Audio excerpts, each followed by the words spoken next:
Welcome to Flat Earth Debate, Uncut and After Show. I'm your host Nathan Oakley, and if you are new to this channel, or you've not done so already, then be sure to subscribe, hit the bell notification icon, and join button if you'd like to become a Nathan Oakley 1980 channel member and keep up to date with the Flat Earth Debate. If you would like to support the channel, there is a super chat that runs alongside each of these shows while they premiere, and there's also a PayPal, Patreon, crypto and thanks button in the info box below the video. Speaking of Patrons, I'm going to do a quick shout out to all of you who do support me on Patreon, so a massive shout out of thanks and appreciation to Jason Hornsby, Christoph Fournier, John Travolta, JMels24, Unimento, M, Iron26, Endless, Goldie McKiernan, Retro Bill, More Books, Cannabear, Fiber Oats, Bogey, Michael Kahn, Rob H, John Kays, Patrick Gunnels, Banter, Will Brax, Mel B Styles, Troy Shuker, Hairy Blade, Mobile Max 777, Neo the One, Rob W, Open Minded, Reese Pound, Del West Watson, Maria Neelands, Unbelievable Productions, Blue Ridge Ranger, The Real Gabster, Abraham Mohammed, Skeptic936, Life is Short, Texas Mike, David Wayne Foster, and Dank. So another massive thank you to all of you for supporting me on Patreon. Now I will hand over to whoever is in Discord and Google so you can enjoy their dulcet tones while I set up for today's live show. Oh, yeah. Well, Bev has been over there doing that for a couple of years, right? No shit. I've been screaming it.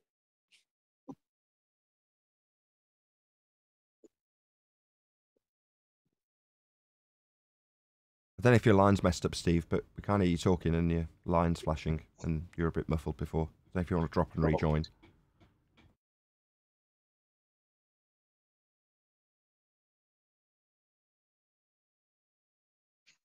Yeah, the thing with Bev is you're going there, you're thinking you're joining a friendly, and all of a sudden you're being attacked. Like, what's the problem here?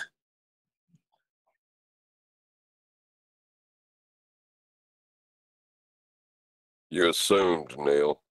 You assumed.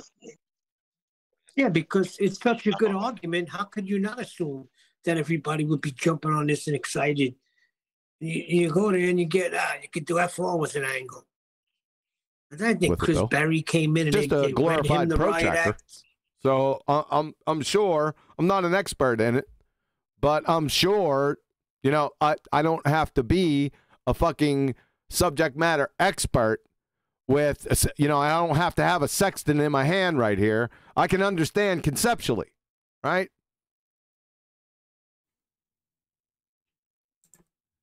And find their way home. They find their way home on the terrain. Nah, don't find their way. They can find their way home, but it pinpoints their exact location so they can find their way home. Measuring angles. Nobody died. No, it's measuring elevation angles. Nobody died. Everyone died on your hypothetical boat because you were busy arguing with the dumb fuck navigator. Through measuring an angle. No, it's elevation angle, sunshine. Get it right. It's only not measuring an angle that causes... Not an angle, an elevation angle, to be precise. People to die. Nobody drowned on the terrain. Oh, God. the clarifying cuck. Where? Oh, he's over here somewhere in the blackness. Let's be clear, I'm not appealing to Bev. Anthony, you're mixing up something with what Bev is saying. Yeah. Bev is not making a claim about the whole Earth. What Bev is talking about is the measurement of, let's just say, an area, the slope of a mountain. No, Bev's just talking about horizontal. I thought you were talking about sophists. You don't know what a horizontal is. We've already been over that a number of times. You're a dumb fuck. And level.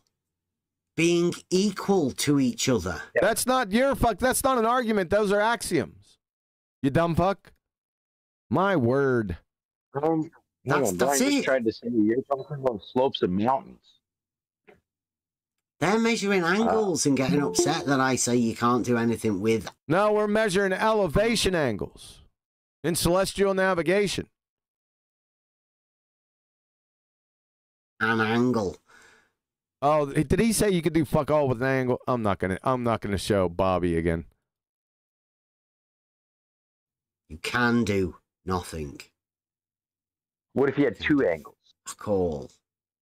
You can do nothing with an angle. I'm gonna have to bring Bobby back up since you emphasized it. So, Bevtard. This is Mathnasium. This is Bobby. This is first grade. See, angles are everywhere. Bevtard. Real life application of angles. You see that right there? Have your slobber nurses read this to you. So carpenters use them, athletes use them, engineers use them, artists use them. Then we have airline pilots, military orienteering specialists, and ship navigation crews.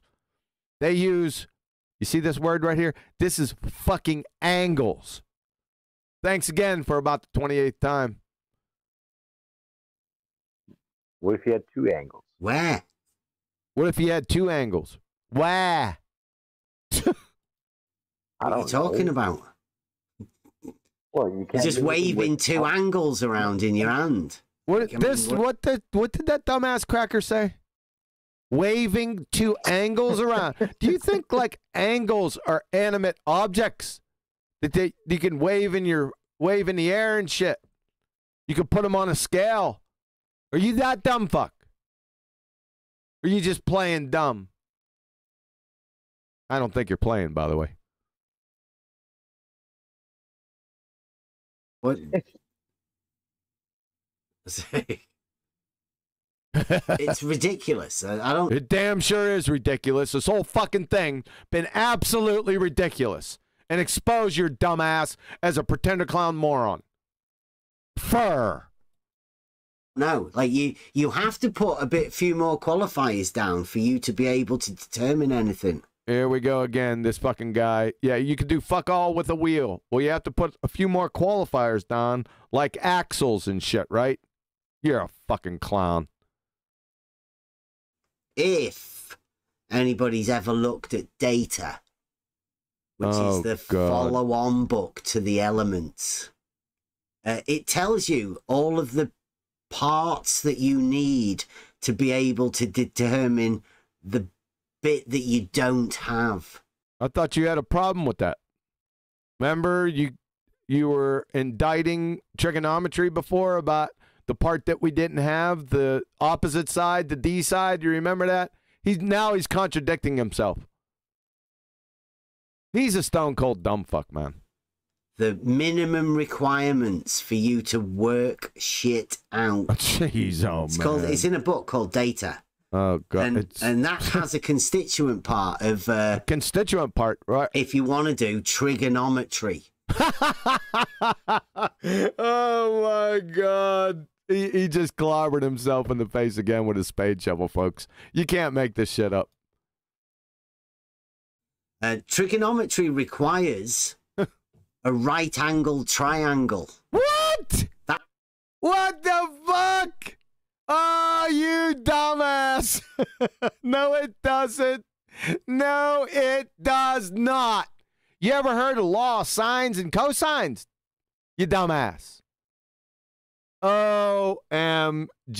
Thank you very much. Oh, boy. Let's see what we got here. Law of sines. Remember what he said. Trigonometry requires a right angle triangle. Law of sines.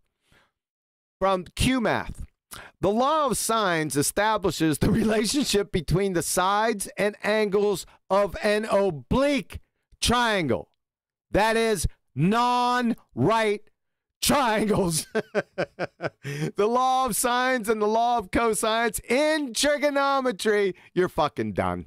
It's all over for you. You are a pretender clown, numpty dipshit. That, like I said, should be picking up cans along the side of the fucking road. Supervised. It's all over for you. That's it. Turn out the lights, party's over. They say that all good things must end for cram munchers.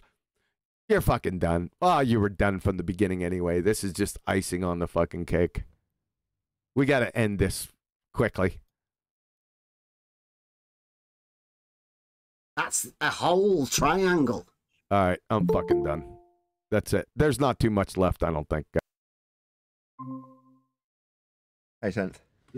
Brilliant. Good morning, everybody. Morning. How you doing, 10th? Good, good. People are getting healthy from the flu, so good.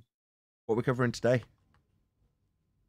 Well, I have from last week, the one that another Neil deGrasse Tyson. I can put it up for you. I just thought to give some others a chance to put things up, but I can go get that.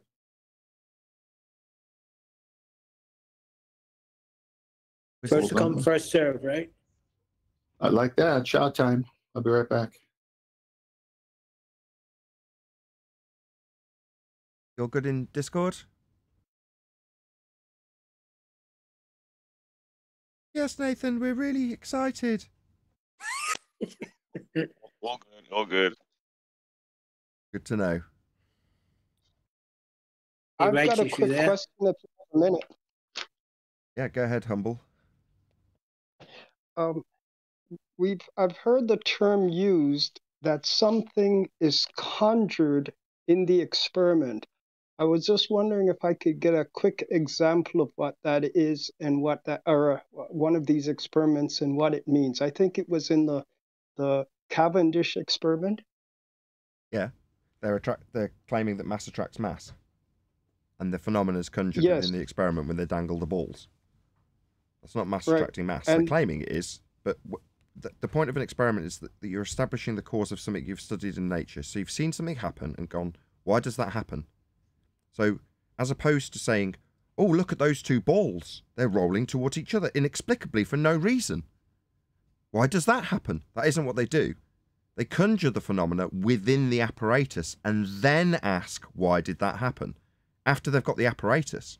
Well, the phenomena is, quote unquote, conjured within the apparatus. So the apparatus comes at the end when you're validating your hypothesis. So it's phenomena, something happening in nature, not in a contraption. If the thing you're studying is happening in a contraption, you've conjured the thing you're studying because it isn't happening in nature. Doesn't it become man-made then? Well, yes and no. It depends. If you're creating something that does occur in nature, so if you take the double slit, you could easily look at that with a limited understanding and go, you're conjuring this to happen within the confines of the experiment. In which case I'd turn around and go, you're telling me that diffraction doesn't happen in nature? It does. Well, no. Wave function collapse. Yeah, that's everything always. I typically don't see wave function collapse. But if you then study that as a process, you can say, but in no place in the double slit did somebody detail them stumbling underneath a tree and seeing light diffraction. It's like, no, they didn't. So what? Does that make it invalid? No, it does not. But in the case of things like gravity, there is never a natural phenomenon. It's not like I can just say, okay, yes, I can't directly tie light diffraction under a little slit in a leaf under a tree to the double slit experiment. But that is what they're studying. There it is in nature. I can show it. But you can't show mass attracting mass in nature. It doesn't happen. So they have to conjure it in the apparatus at the start of the process. Not at the end. Not observe natural phenomena, formulate a hypothesis, and then put together an apparatus to test cause and effect reasoning based on that hypothesis, which is a prediction. It's also called a scientific prediction. But you have to validate or invalidate your prediction, and then you create the apparatus to vary and manipulate that which you presume causes the effect you're studying in nature. But you've got to see the effect in nature. And if it isn't existent in nature and only existent in the apparatus, it is conjured. There you go. But Nathan, didn't that what's Hold the name? on. Test Humble, let's density ask the of Earth? question. Oh, sorry. Oh yeah, yeah. I think I've got some clarification on it. So if you'd like to go ahead, that's fine. Thank you. No worries, my pleasure. But in Cavendish, they were doing something with the density of Earth, weren't they? They weren't even like looking at mass attracts mass, right? Yeah, that's what they're claiming. If you break it down to their hypothesis, which we have got out of a couple of them a few times, it's if mass, then mass attracts mass. That's their hypothesis. So let's define mass. Let's start there.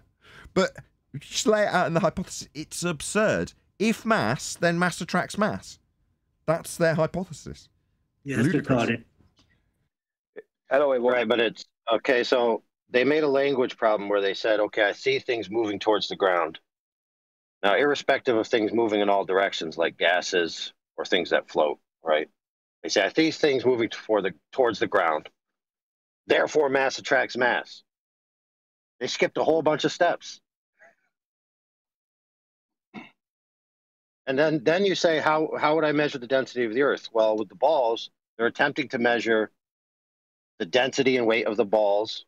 Since they already are assuming mass attracts mass, when they put them next to each other, they're going to say, okay, they're going to attract each other a certain amount. And then I'm going to extrapolate from their density based on this speed or rate that I've measured something falling. And I'm then going to say how dense the Earth is. So it's one big circular argument. Correct. Anyone claiming that mass attracts mass is also claiming that the two-way speed of light calculation does not exist, because that's the cornerstone of. Now, obviously, we don't buy into all that rubbish, but the ballers do, and two-way speed of light calculation is the cornerstone of general relativity, and E equals mc squared. So when they try to say, "Oh, the maths work together," no, they don't, because mass attracts mass is an instantaneous action at a distance, whereas in general relativity, nothing can move faster than the two-way speed of light calculation. Right, but when you break down relativity, what's the cause of motion in relativity? Well, the answer is simple: relative density. Funny how that works. Well, yeah. Well, I mean, like a lot of what Einstein talked about is all about apparent effect, apparent things apparent, like apparent orbits, stuff like that. Like, so he's not even claiming an orbit is real in some ways, because saying you will experience apparent orbits, things that appear to be in orbit. You know what I mean? Things like that. Well, no. That's where I kind of agree with him. So, what is an orbit? If you're looking at, I don't know, Saturn, describe the orbit that you observe. You can't observe an orbit. You can't observe this. Describe what you do observe. Can you just in one night observation, can you see an orbit? Well, it moves in different positions. You have to invoke there's a back to was it Jupiter? You said, Nathan? I'm asking. Jupiter has. In your telescope. And something goes behind it. Yeah, it goes behind it. And you observe that in the telescope. How can you? You can't.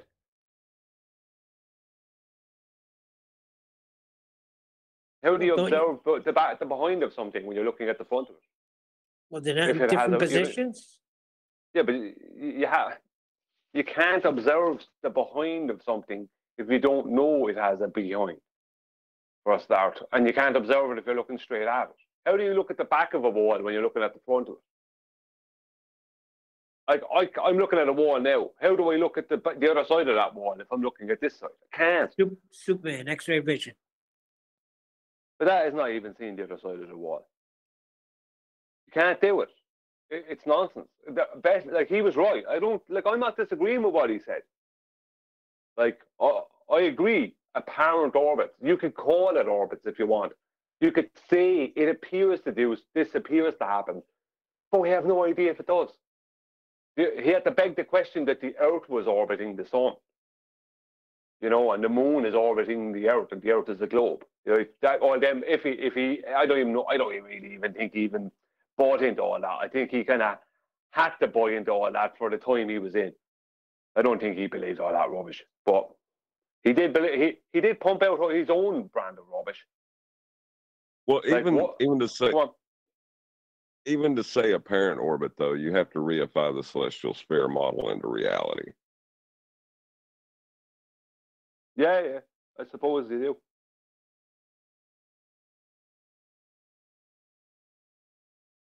Just slightly off topic, Nathan, I put a video in Mass Debaters there earlier. This guy who's a 30-year naval captain, who's an absolute idiot on the ball side, he done a thing on sextants. If you want to play it, or if you want to have something to react to, I do. But what I'm trying to establish, right, because I don't want to make the statement, because my absolutely basic telescope looking at the night sky as a complete amateur doesn't mean that I have seen this occur, or because I haven't seen it occur doesn't mean it doesn't occur. And I want to clarify. So I'm frantically Google searching to see if this is actually the case. So who else here has owned a telescope and actually looked at the stars and what they do throughout the night? Anybody? I had a cheap one from Walmart, but you do see stars. Okay, let me establish what I'm trying to establish with you, right? As you look at a planet, in quotes, and its moons, in quotes, can you, over the course of the night, see what is described as one of the moons moving positionally to be occulted by the planet it's claimed to be orbiting?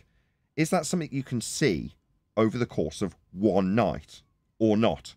Now, I don't know the answer, because I've got to be honest, whenever I've gone out with my telescope to watch these things, I'm crap at doing it. So it'd take me a while to get it into the bloody into the eyepiece, let alone track it manually, which, you know, you'd lose it, you get it back again. But as for watching it throughout the entire night, I've never done that.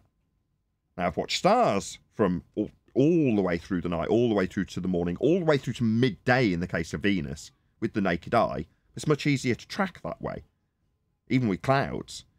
But what I'm saying is, in the case of things like retrograde motion, you don't get to see retrograde motion actually happening. It doesn't actually happen.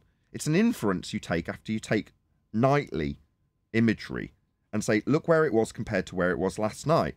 Now, with the physical assumption bias, you can extrapolate out an orbital motion in a moon that's going around Saturn, for the sake of argument.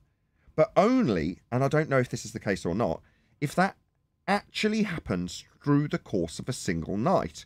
Or, like the rest of the stars, which I do know is the case, you would have to take it based on a apparent movement, based on the repositioning the following night, and then the following night, and then the following night. I just don't know if that's not the case, simply because I haven't seen it myself. Nathan, are you referring to what John said to David Weiss? I'm referring to whether or not you can see the motion of a moon around a planet in the night sky in a telescope if you track it throughout the night. In other words, in real time, see it moving, quote unquote, behind, or to be more accurate, to be occulted by, if you use a physical assumption bias, a planet that is claimed to orbit. Is that something you can actually see in real time? I mean, I've never heard of that happening. Only time I heard somebody say that was the other day when I saw that interview. And I've never, ever heard of anybody saying that you could actually see the rotation. That's just, especially not in one night. I'd like to get that clarified. I mean, if it's just the same as retrograde motion or any other orbital motion, that you're seeing a cyclical movement across the night sky in the night, but in terms of the relative positions of the stars to each other, they remain the same throughout the night as they move across the night sky. From my understanding and own observation, that isn't to say that, no, if you watch Ganymede, you can watch it actually move behind it as the night progresses. Now, I don't know that isn't the case, or is, simply because I haven't done it. And I can't find anything on a 3-minute Google search. Well, look, something Eric DeBay said back in 2015, and it hit home with absolutely everyone that heard it, because I remember thinking this before I ever heard it, is that these massive big observatories, this is where most of the information comes from, these big observatories. The average person doesn't get to be at those observatories and gets to see. We don't have an observatory in the county I live here in Ireland that I can just go to and look at the stars at. There's one like close by. I don't even know where. Yeah, I don't know where you'd have to travel to see one, or to go to one. The point is that most of these claims are supposedly backed up by these observatories. But where is all the imagery from these observatories? Where is we don't see any of this. We'll see CGI from NASA or space.com or whatever. That's all you see. And you have claims from people like people who are astronomers who claim that this happens, but even if they said they saw it at an observatory, then show it to us then. You should be able to video this. No, you don't get anything. You get nothing from these people. What you got? Is this Adam presenting? Say that again, Nathan. Who's presenting? This is my P900 footage of Jupiter and its moons. I'll press play.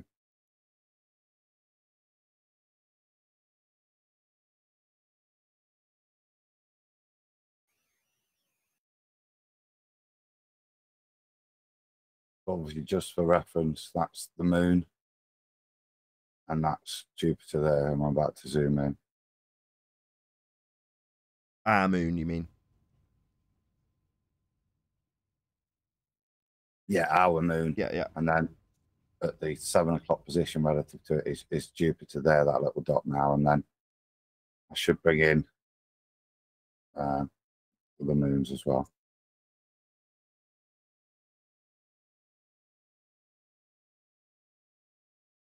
I can't remember the exact name. We've got Europa, Ganymede, Callisto, and there's one other that I can't remember. But that's the names of the moons, these little tiny dots. Can we see 4? I'm pretty sure there's 4. Someone's going to tell me there's only 3 now. I can only see 4 on there, look. There is 4, yeah, I thought there was. I only remember the names of them from the Red Dwarf episode when they're talking about going there and partying. So now I can remember their names. Could it not be just as logical to state that something isn't going behind something as opposed to just going in front of something that's more bright? Remember, like we had that thing with the sun, you were saying the sun appeared to be in front of a tree. Maybe it's just that. Yeah, and I get that. I get that. What I'm asking is, in real time, will the light just left of the light that we're observing in real time be occulted by it as the night progresses? Maybe you can answer me, Adam. Is that the case? I wish I could honestly tell you. I never hung about, but I think I had a quick look, and I think the shortest orbit time is 1.8 days. So you'd have to be lucky to catch it. You can see how close mine is, either due to be going, in their description, either behind or in front of this. Yes, but still, I don't know if I've been clear enough. No, I haven't seen it. No. But then I wasn't specifically looking. No, I get that. But what I want to know is, has anybody caught an occultation happening in real time? Is that something that occurs? No, I'm not talking about the moon either. So I'm not necessarily saying, have you seen the moon, which is moving at a different rate? That's not what I'm talking about. I'm talking about moons specifically of Saturn or whatever else, quote unquote, planets you want to describe. That's what I'm talking about. Do you see that in real time or not? Sometimes when the moon changes phase, you can see stars through where they claim the moon is existing. Like you can see stars inside them. Have you ever seen that? Some people's flags. Yeah. Which is the flag that's got the moon, the occulted star behind the moon in the flag? Which country is that? Anybody know? Is that Turkey? Turkey, yeah. Turkey. It's a lot of Islamic states. Yeah, it's an Islamic symbol. Yeah, I believe it is. Sorry to be off topic with that, but that was just like, it doesn't seem like the moon's occulting anything because you can see stuff through it. I don't know,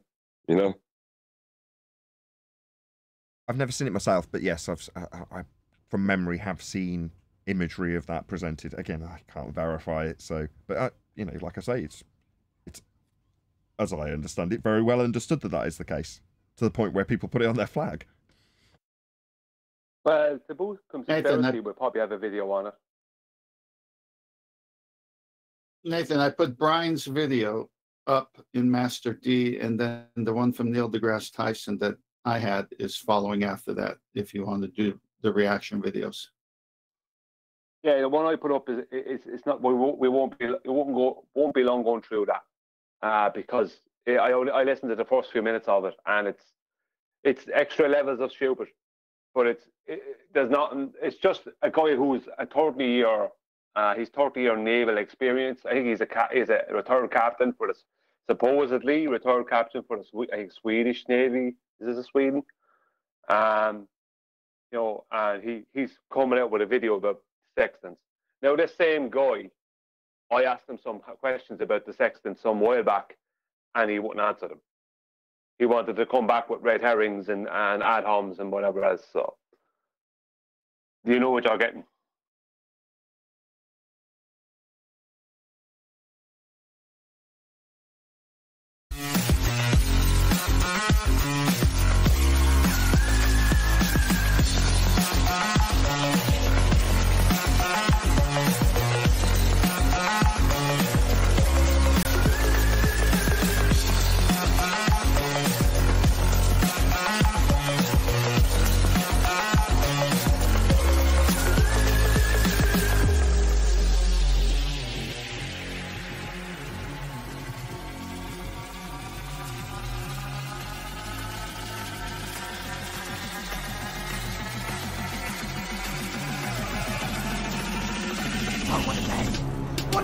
Welcome to Flat Earth Debate Live.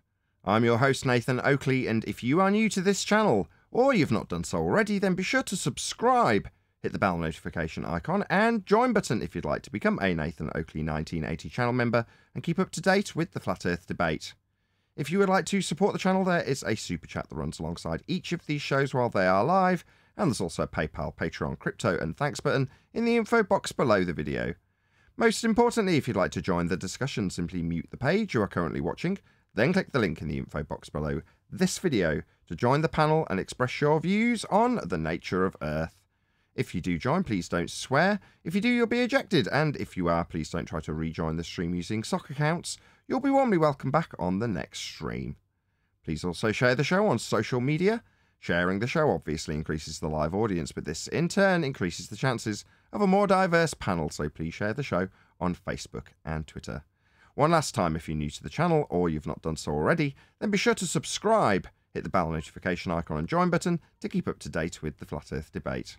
Now, we are joined by Refracted Curvature, The Adam Meekin, Brian's Logic, Neil, 10th Man, Arwin, Righteous Force, and a whole bunch of people in Discord, so welcome one and all.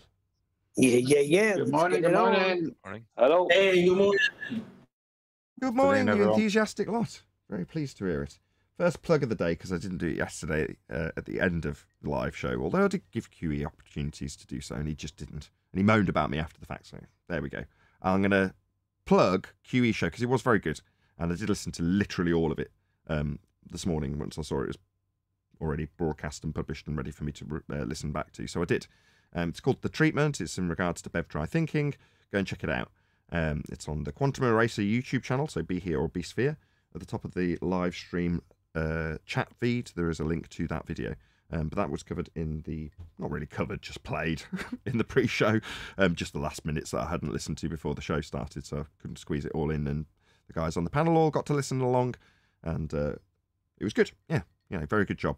I'll agree with QE in terms of his assessment right at the beginning, which is to say that personally, I don't necessarily want to be doing those sorts of reactions, and I don't think QE does either.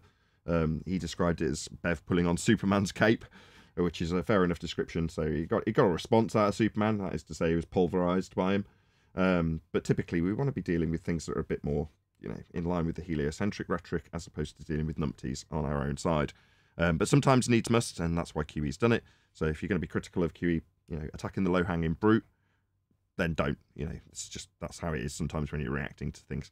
And I think we're all in agreement. We all do plenty of reacting to things like Bev and Jaren and Bob and other people on our own side as much as we do with the Globe Believers. So it's not reasonable to be critical in that regard, although it was low-hanging fruit that he was attacking. Nonetheless, just as amusing as any other QE treatment. They're very funny, and I was chuckling along the whole time, I've got to be honest. So go and check it out. There's a link in the live stream, live chat. So there you go. Any evidence? If they pick a fight, they must be dealt with. End the story. Not necessarily. That's kind of my point. You don't necessarily have to, but, you know, QE chose to. And that's how it is, isn't it? You know, if you want to, then great. You know, if he's got some material out of it and it was good material and he's managed to cover, this is QE, by the way, he's managed to cover the argument points that we cover on a daily basis in a concise way in response to Bev, then I'm all for it. Doesn't matter how low-hanging the fruit is. So, you know, there's no fruit when we're just disseminating the information about celestial navigation, as was done throughout that entire QE stream. So from that perspective, you go, it's a useful tool to explain to people, number one, where they're incorrect. Now, it's not like QE's doing it to gloat about Bev being wrong. Most of the time, we don't care, do we? Let's be honest. We'll praise him where he does good work, and we won't really focus on anything else. That's it. If it's useful to us and our ends, we'll focus on where Bev does well and give him credit for it. Brian more than me, but we're both in agreement that there are certain things that Bev does that are good, and we'll encourage those things. However, you know, if it's going to slag us off or make out that an argument it doesn't understand isn't very good, use stupid statements like you can do F all with an angle. You know, you're going to get someone like QE coming along and go, here you go, here's 5th grade descriptions of what you can do with an angle. And in the first paragraph it says practical real world uses for angles. It's like, yeah, the guy's thick. You don't necessarily have to address every thicko out there. And yeah, again, as much as I gave him praise yesterday, Divergent Droid sent me a few other clips, which I did comment on. You know, typically I wouldn't have watched them at all. But, you know, from no name, no subscriber people that are saying, look, this is how Earth isn't flat. And I won't respond to those necessarily, because it's just not worth the time. You know, it's not as interesting as covering Neil deGrasse Tyson, as much as, you know, I'm all for covering Neil deGrasse Tyson because I say he's a good wizard. But, you know, anybody else, you know, that's what I'm looking for people to comment. Not, oh, this is some guy I came across that's got 2 subscribers and has said the Earth isn't flat. That's not what I really want to be covering, and I'm sure you guys on the panel are the same. We want to be covering Cox or Becky or Tyson, you know, people like that.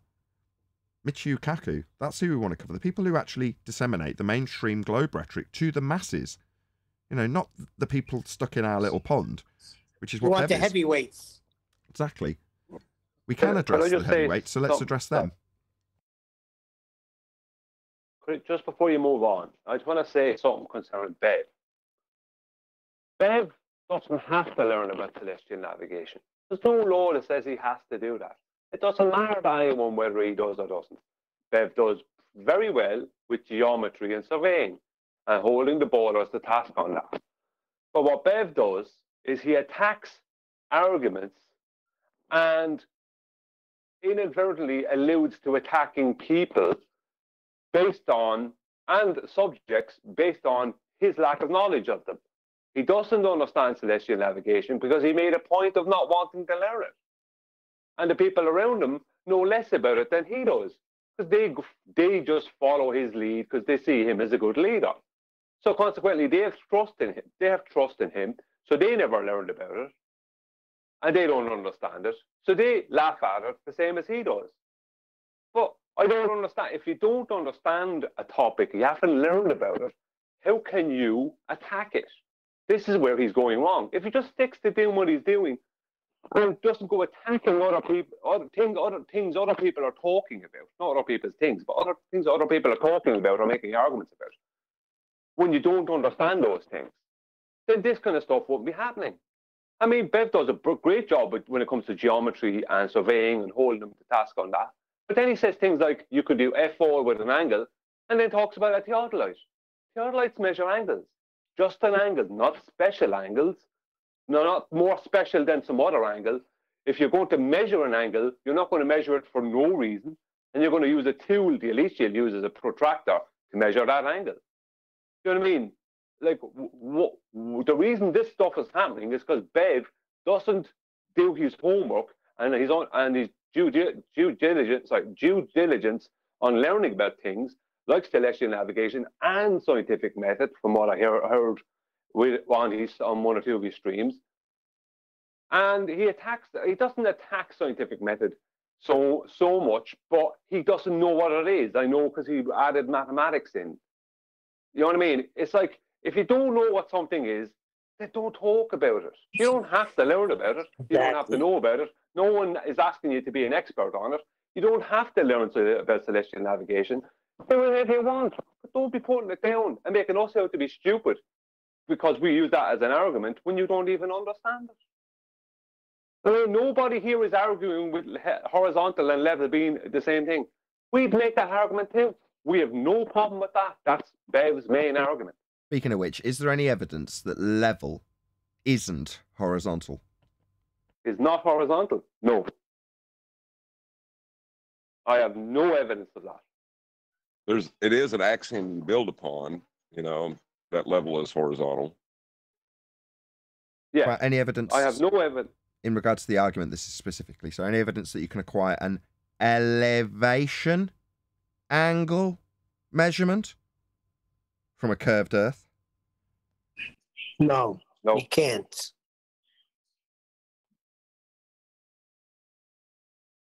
So there we go. That's the end. Question? That's it. That's the two housekeeping questions that sums up everything discussed about Bev. We discuss elevation angle measurements and understand the principles of level and horizontal. That's it. Don't have to, as has just been detailed by Brian, you don't have to understand any of these arguments. Nobody's twisting your arm. But if you don't understand them, don't challenge them. That's it. Because you'll end up looking stupid and saying things like you can do fuck all with an angle. And literally QE will bring up a 5-year-old's example of what you can do with angles. It's just sad. But that's what you get if you don't learn the argument. And then you see someone else disseminating it. And go, oh, I don't like that. They should be talking about what we're talking about. Self-indulgent nonsense like that. You'll just get embarrassed by QE. Which is what's happened. You know, Bev's been taken quite literally to pieces by QE. And he shouldn't have to do that. And he wouldn't need to do that if we weren't being attacked by Bev for his stupidity when it comes to celestial navigation, which he doesn't understand. And as for you saying he understands geometry, he doesn't. That was demonstrated by QE on his stream yesterday. And highlighted with them all going, what? What's Nathan talking about? He's talking about the concession that Ruhif got out of Bev, that measuring Earth has nothing to do with Earth. Yeah, that's nonsense. That's what we get from Bev when talking about geometry, Earth measurement. Oh, no, I'm not going to relate that to the Earth, says Bev. It's just that's what we're dealing with. Numpties, they don't know this argument. So it's okay, lads. You don't need to. You're not twisting your arm. But don't be so brazen as to tell people that we don't know what we're talking about. Outrageous. We do. And when we say know what we're talking about celestial navigation, acquisition of elevation angle measurements in relation to the baseline that you'll be navigating. Yeah, that's what you'll be doing. Establishing your position so you can find out where the hell you are and move forward in the right direction. That's what it's for. Yeah, that's utilising the world that we're actually on with maps and star charts, aka the almanac. That's what it's used for. So this isn't our argument. This is a fact. There is celestial navigation. It is utilised to find your way home if you're lost. You know, that's how it is. This isn't our argument. It's a matter of fact.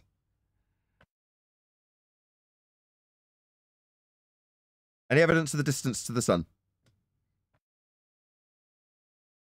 No evidence of the distance to the sun. I've never seen any evidence of that. But aren't the almanacs being used to establish, like, heights on the right-angle triangle? Isn't that what it's for? No. Again, Bev's misapprehensions about what is being done. Nobody's trying to establish the height. What is this almanac you speak of? Do you mean our magic book? That's right. Bev thinks the almanac's a magic book. Yeah, I told Bev in a comment that you can download it as a PDF, so it's not magic. It's just a detailed description of where the stars are going to be at a given time. That's what it actually is. demonstrating our exemplary knowledge of the patterns of the stars, which we have known forever. Just going back as far as you like. That's what astronomy is. No, not astronomy. Astrology is. The study of the logic of the stars. That's what it actually does. Figures out where the hell they're going to be based on the pattern that they go through. So if you know the pattern, you can take a particular navigation star, and if you know your time and you know your angle to it, you can figure out what it's above, or more specifically, where it's above. Now, with a circle around the GP of that star, you can have other navigation stars to triangulate your position, to figure out where the hell you are if you're lost. If you know where you are when you're lost, and you know where you're going because you've got a map, you can go in the right direction. If you don't do that, what are you going to do? Travel around in circles till you hopefully see land and die? Now, hypothetically, Bev doesn't understand what hypothetical is either. Yeah? You, Bev, wouldn't survive anybody in that situation. Nobody would live, hypothetically speaking, with you in charge. As detailed on a show that Bev never published, where I go and hand him his own ass based on his ignorance of celestial navigation, and him saying you can do nothing with an angle. Enter QE with his, here's how 5-year-olds get taught about the practical applications of angles, Dumbo. Again, like I keep saying, we don't need to do this. And there's people in QE's comments going, why is there a constant internal civil war amongst flat earthers? Well, in some cases, some people think it's because they're shills. In some cases, it's because they're just bloody ignorant. And this is one of those cases. We have ignorant people who want to affirm their own importance in this community and elevate themselves above anybody else who's got a different argument to them by pulling them down, crabs in a bucket style. That's what's happening. Nathan, well, just a point on the yeah, thanks, Ryan.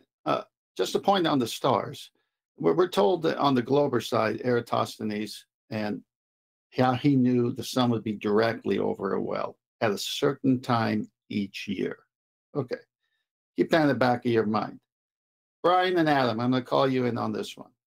Aren't there ancient buildings built upon that same premise where they have a small hole or opening, and each year, without failure, the sun peeps through that hole because they know where it's going to be, like all the stars are going to be at any given time? Yeah, now you have one. New range. Yeah, you sure. Well, you use the proper Gaelic, you heathen. Yeah, well, everyone knows it as Newgrange. So, what I'm saying, if you search Newgrange, you'll find it. Newgrange, and also in Brittany and France, there's another identical one where they both work off of the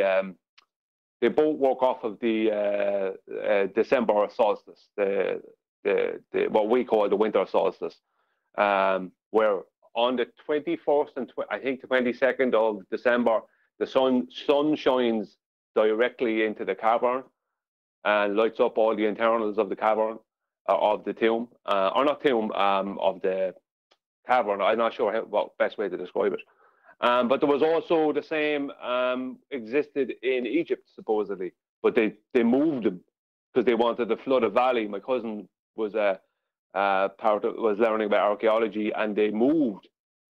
There was similar in Egypt where they moved them. I think it was for the equinox or something, and they moved these temples because they wanted to flood a valley. And when they moved them, they could never get them. Maybe it was that. Adam, I don't know all the details. But my cousin was telling me once they moved them, they could never, ever get them right after that. They had to be exactly where they were. So, I mean, this is just, well, would that be with Adam to follow, would that be magical buildings then? Well, that line up for these things that aren't predictable, yeah. You can just use the pyramids, Brian, with Orion's belt. That's true. Right, should we do a bit of Tyson Sound?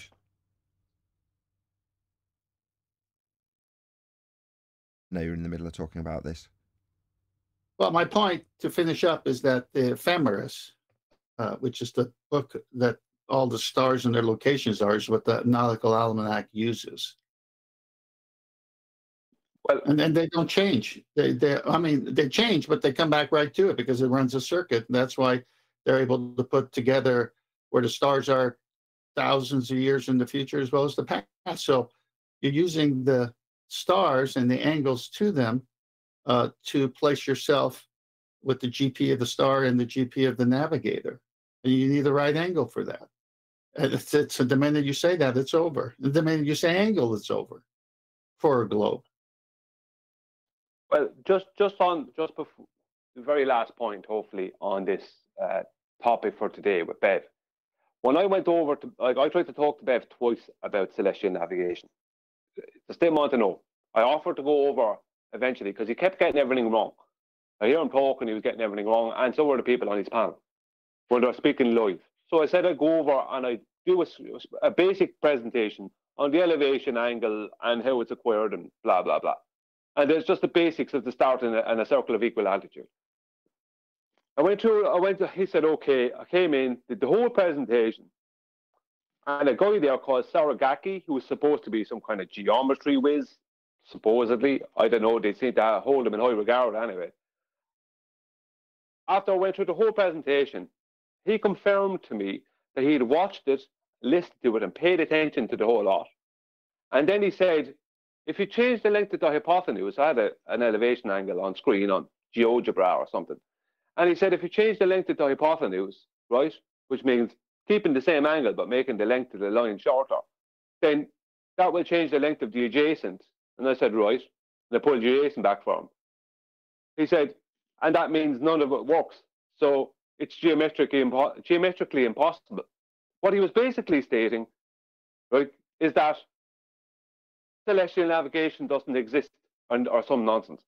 It's like, that's what I got. He told me. That's what I got from that statement, from that summary. Yeah. He's saying, no, you can't do celestial navigation. It's not real.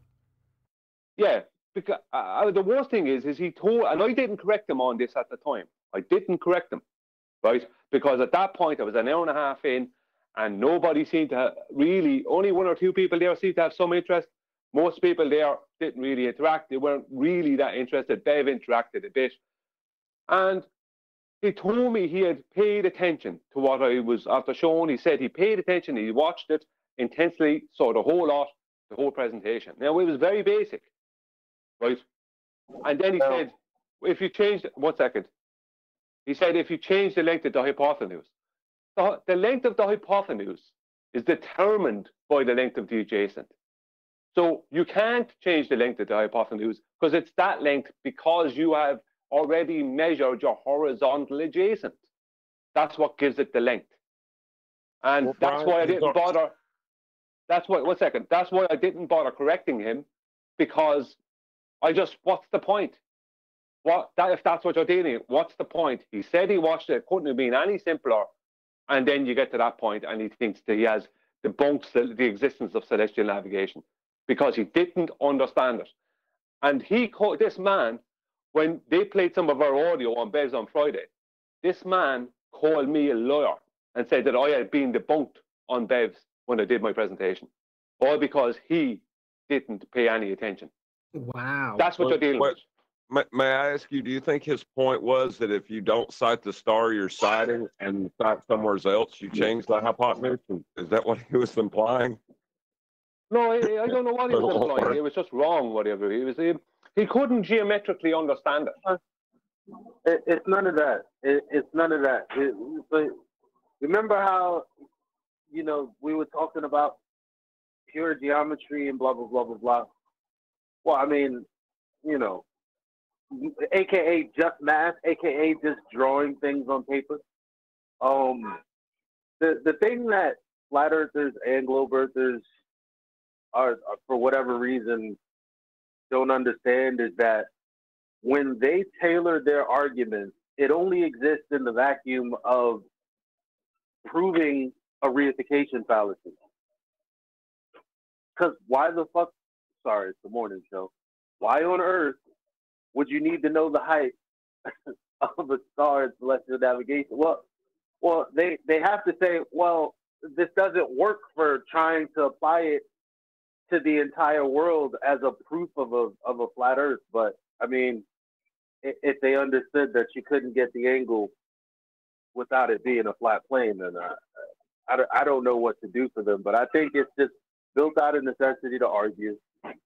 Well, Doesn't really have any practical use. There's nothing you can do for them because they don't want to get it from what Brian said.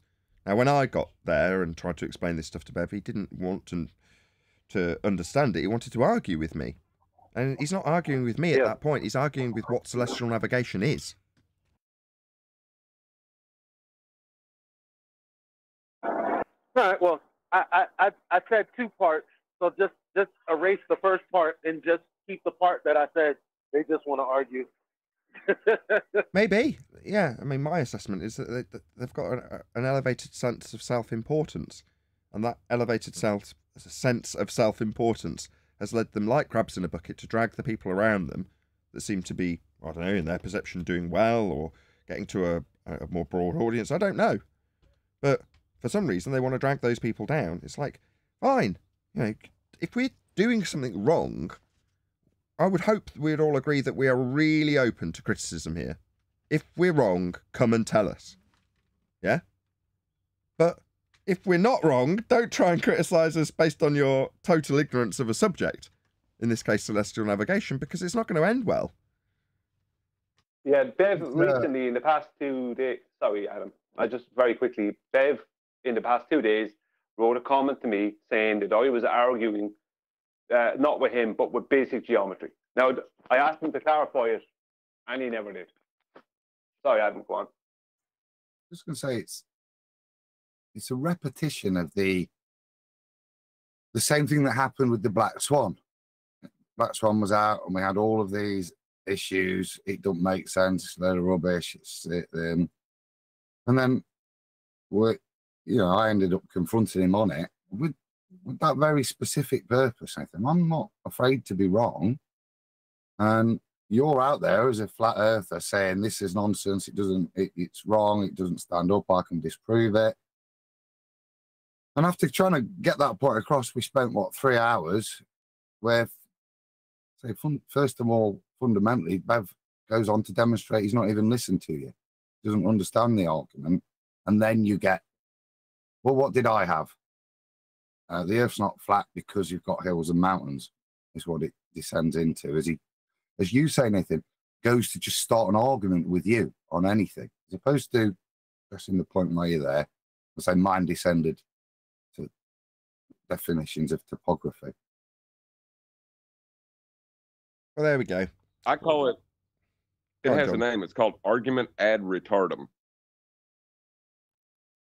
I remember when SC Montreal came on our show after the initial brouhaha about this, and we had a nice talk with them, and we brought up that statement about you can do F with an angle, and we said that there are other parts to celestial navigation, the location of the stars, the time of day, how they use degrees and minutes, seconds, and so forth.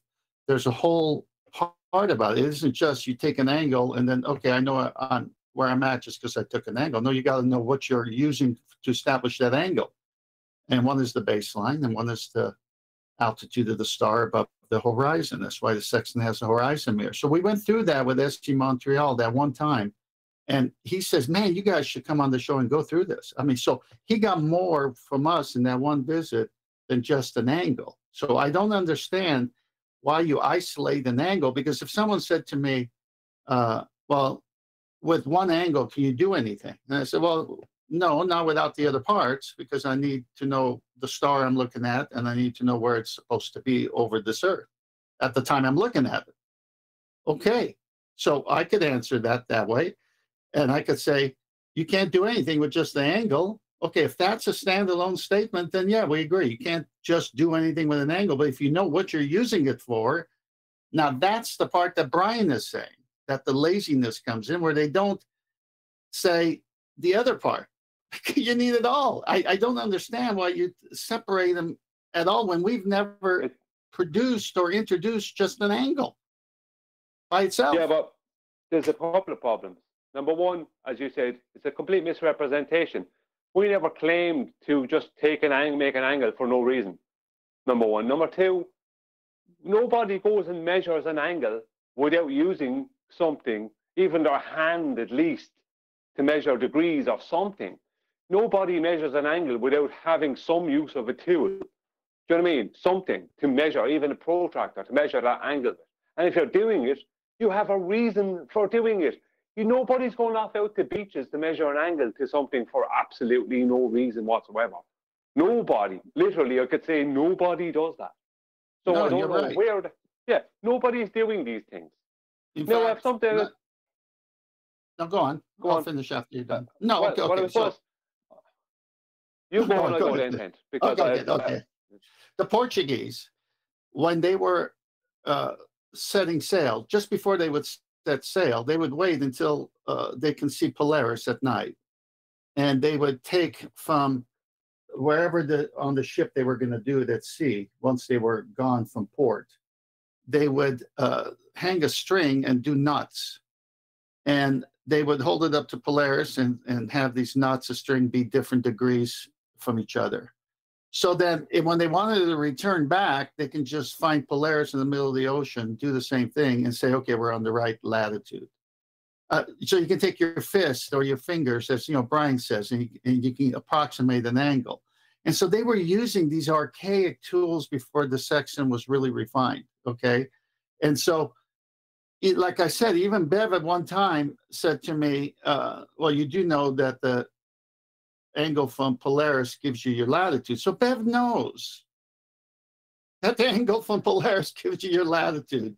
I mean, my goodness, if you know Polaris and you got your rope with knots or your hand that can approximate the angles, you don't even need a sextant because you're doing it. He knows. Well, I mean, another thing, well, he should know. You would expect the guy would know, but who knows at this stage? I don't know. I can't define his thoughts, but another thing I want to point out. No, that he can we jumps not? on. We've done half an hour on Bev. Can we move on? Well, actually, we've done half an hour I'd on say this. angles I'd and say this in the measurements. after show then. I'd say this in the after show then. What I was going to say. It's Well, go about on. You the can wrap. term No, flat. you say it now, but let's. We've got to draw the line somewhere, and I want to get on to. Okay, I'll be Startalk. quick about it. I'll be quick. Go on. We're attacked. We're attacked for saying that we're flat earthers or the earth is flat. There is no such thing as a flat. Now, listen to what I'm saying. A flat, not a flat triangle or a flat square or a flat rectangle. A flat in geometry. Flat is part of a description of a two-dimensional shape. So a triangle can be described as flat, flat triangle, two-dimensional, whatever. So when you claim the earth is flat, you're not claiming any geometric shape. You don't actually have a geometric claim. Your point, when you claim the earth is flat, it's the same as claiming it is of no shape, because it's claimed to be a sphere, which is in geometry a solid shape. That's what it's called, a solid shape, three-dimensional solid shape. So if I said the earth is flat, my claim is that it has there is no shape to it. You can't. We don't know any shape of it. It's certainly not a sphere. So I'm not making a geometric claim. So when people come and attack people for saying that with some kind of geometry, it's a complete mismatch. Why are you using geometry to attack something that is a description? That's what flat is. It's a description. You can't use geometry to debunk the existence of a description. It's stupid. The That's description it. at sea, I'll finish up my part. The description at sea level is 0. Yeah, the height of the topology is in reference to that 0, which is in an aspect. That's what Brian's describing. It's not a shape, it's an aspect. And the topology is reference to that flat aspect at 0. That's sea level. It's all with reference to flat. Yeah, you've got height above and below sea level. Yeah, we've got topology. But what's the overall reference? Is it a sphere shape? No. Two-dimensional plane. That's what it's referenced to. The three-dimensional aspects of our world are referenced to a plane. Not a shape. That's Brian's point. Okay, just so we don't have any more. Is anybody else got anything to add on Bev? Because I really, really want to move on. Virtually. No, but I do. Sorry. Not directly at Bev, because I'm not interested in that. But Refracted just piped up with. What fallacies did you shout, John, in terms of what's going off? Because we discussed this a bit the other day, what was going off. Yeah, I think I named it argument ad retardum. So I'd had one in my head, and it was reductio ad absurdum. I want to go just off topic a little bit, because it's one of the few times I've found a flat Earth supporting reference in Wiki. If you look here, look, there's examples. So just to clarify first, it's the reductio absurdum is the form of argument that attempts to establish a claim by showing that the opposite scenario would lead to absurdity or contradiction. And then here's the example, which I thought was quite nice. The absurd conclusion of argument can take a range of forms. An example: the Earth cannot be flat, otherwise, since Earth assumed to be finite in extent, we would find people falling off the edge. The first example argues that the denial of the premise would result in a ridiculous conclusion against the evidence of our senses. Creeping in Wiki, I just thought I'd change the topic.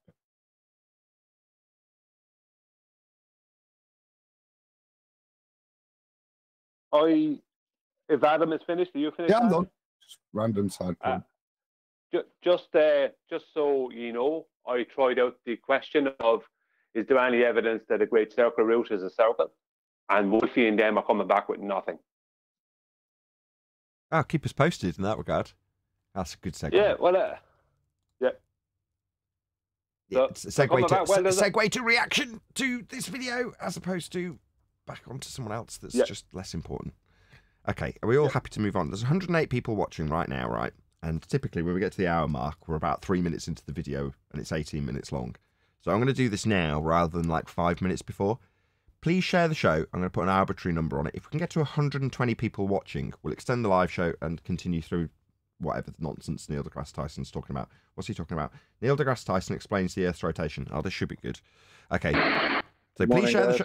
So please share the show. We will hopefully, if we get 120 people watching, extend this live show out a bit longer for the live participants, so long as there's 120 of them. If not, we'll just round out like we have every other time I've tried to do this. But typically I try to do this 10 minutes before the end, which isn't normally that successful.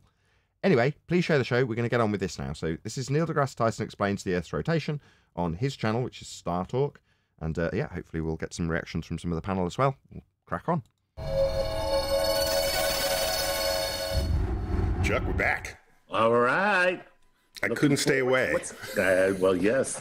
I got some more explaining to do. You got some explaining to do, Neil. Oh my God, I said. Okay. Just so I don't get copyright strict. That's why I'm interrupting. Sound like my mother-in-law. That's crazy. Or Ricky Ricardo, one or the other. Well, my mother-in-law is Ricky Ricardo. So I thought that was Jose JG for a second, but more things to say about the rotation of the Earth. Really? Yeah. Well, you're going to need an R value for that. Let's hope we start there. We did something about what would happen if it stopped. We did something. Whoa. We're going to automatically assume that we are rotating. So textbook begging the question fallacy biasist.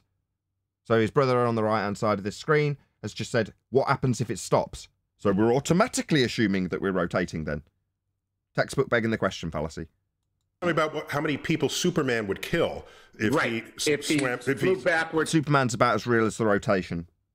And stop the Earth. If he flew backwards. What? So if you're going to compare your proofsy of Earth spinning to literally Superman flying in the opposite direction to stop Earth turning in a movie? You haven't proved it turns. This movie reference isn't proof Earth turns. Is this a joke? Anybody else got any comment on this? Well, to be fair, we've done it, but I think ours was not to prove it as support, but to cite how much of a joke it is. But if he's actually going to evidence, is it Superman 2 or 1? I reference Superman in regards to a description of what's called the suspension of disbelief, and a level that you could class as subliminal in regards to the suspension of disbelief. So when you move into the theatre and you start watching the movie, we're talking about Superman. It doesn't matter if it's Superman 1 or 2. The one where he goes up to the heavens, looks back at the ball, flies back around it to rotate it in the opposite direction, according to the plot of Superman, to reverse time, to stop a dam breaking so he can save Lois Lane. Right? That's what we're talking about. He flies up past the horizon into a sky vacuum and looks back at a ball Earth from space. That's what Neil deGrasse Tyson's using as an example. Well, when I use it, it's because you suspend disbelief when you know that Superman isn't real. You know men can't fly. And you know the Earth is not a sphere. And the sky is not a vacuum. No. You don't accept those suspensions of disbelief. But when you're seeing Earth as a sphere from a place you will never visit that doesn't exist, known as a sky vacuum called outer space, you do, without realising, suspend disbelief. Yeah?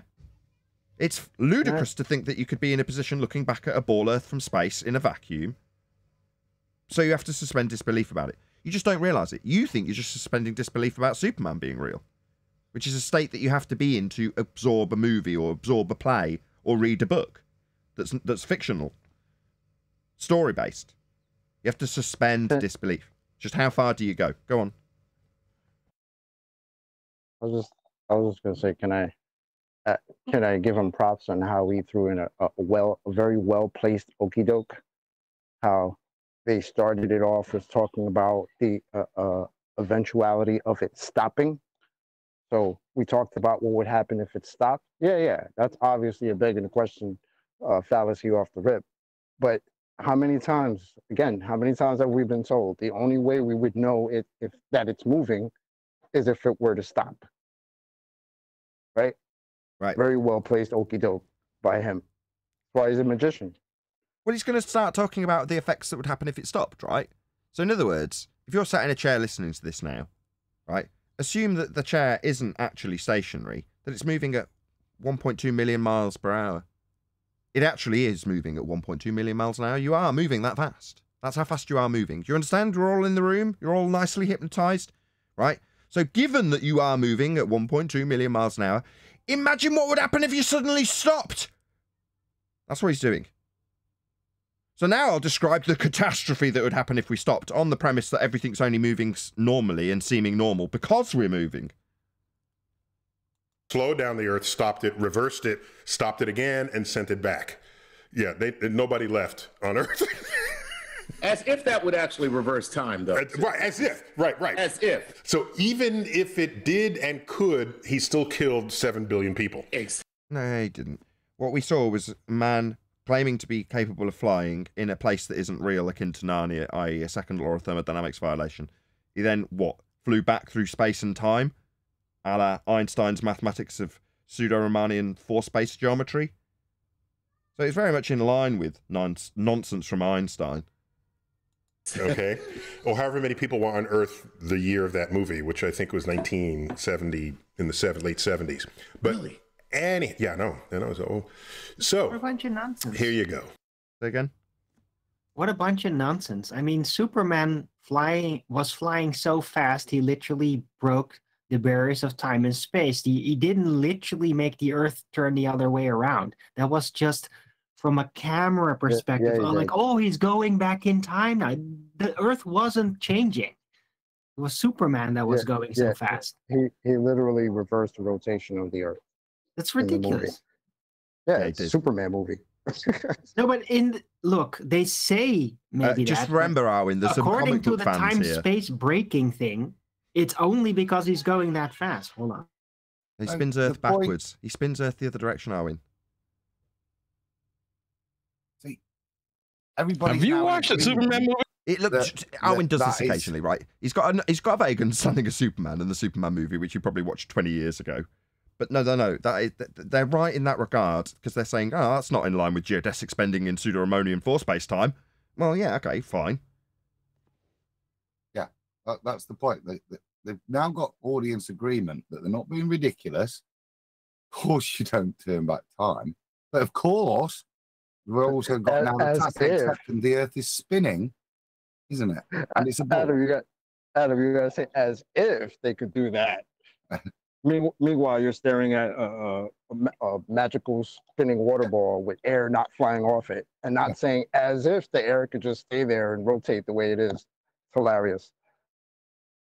Yeah, but you've accepted that, haven't you? Because you're going as if Superman could turn it back. Anyway, back to my spinning ball with magic sticky air, which I now accept. Yeah, exactly. What's going to happen if it stops spinning? You're arguing and debating and discussing the suspension of disbelief. You suspend disbelief that Superman can turn Earth in a vacuum the other way.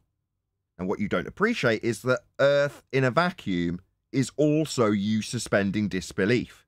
They're blurring the lines and saying, obviously we know that we're not suspending disbelief about Earth rotating in a sky vacuum, but how ludicrous that we should suspend disbelief about Superman making it go the other way. No, it's all a suspension of disbelief. Every aspect of it. Thing called centrifugal force, right? The thing that makes you sort of fly off because somebody spun something around and things. But now he's going to start getting into apologetics for his ball that's spinning. Fly off. It's what keeps bucket in the water when you do the whole windmill. It sounds like you've done some experiments. Good. If you Excuse me?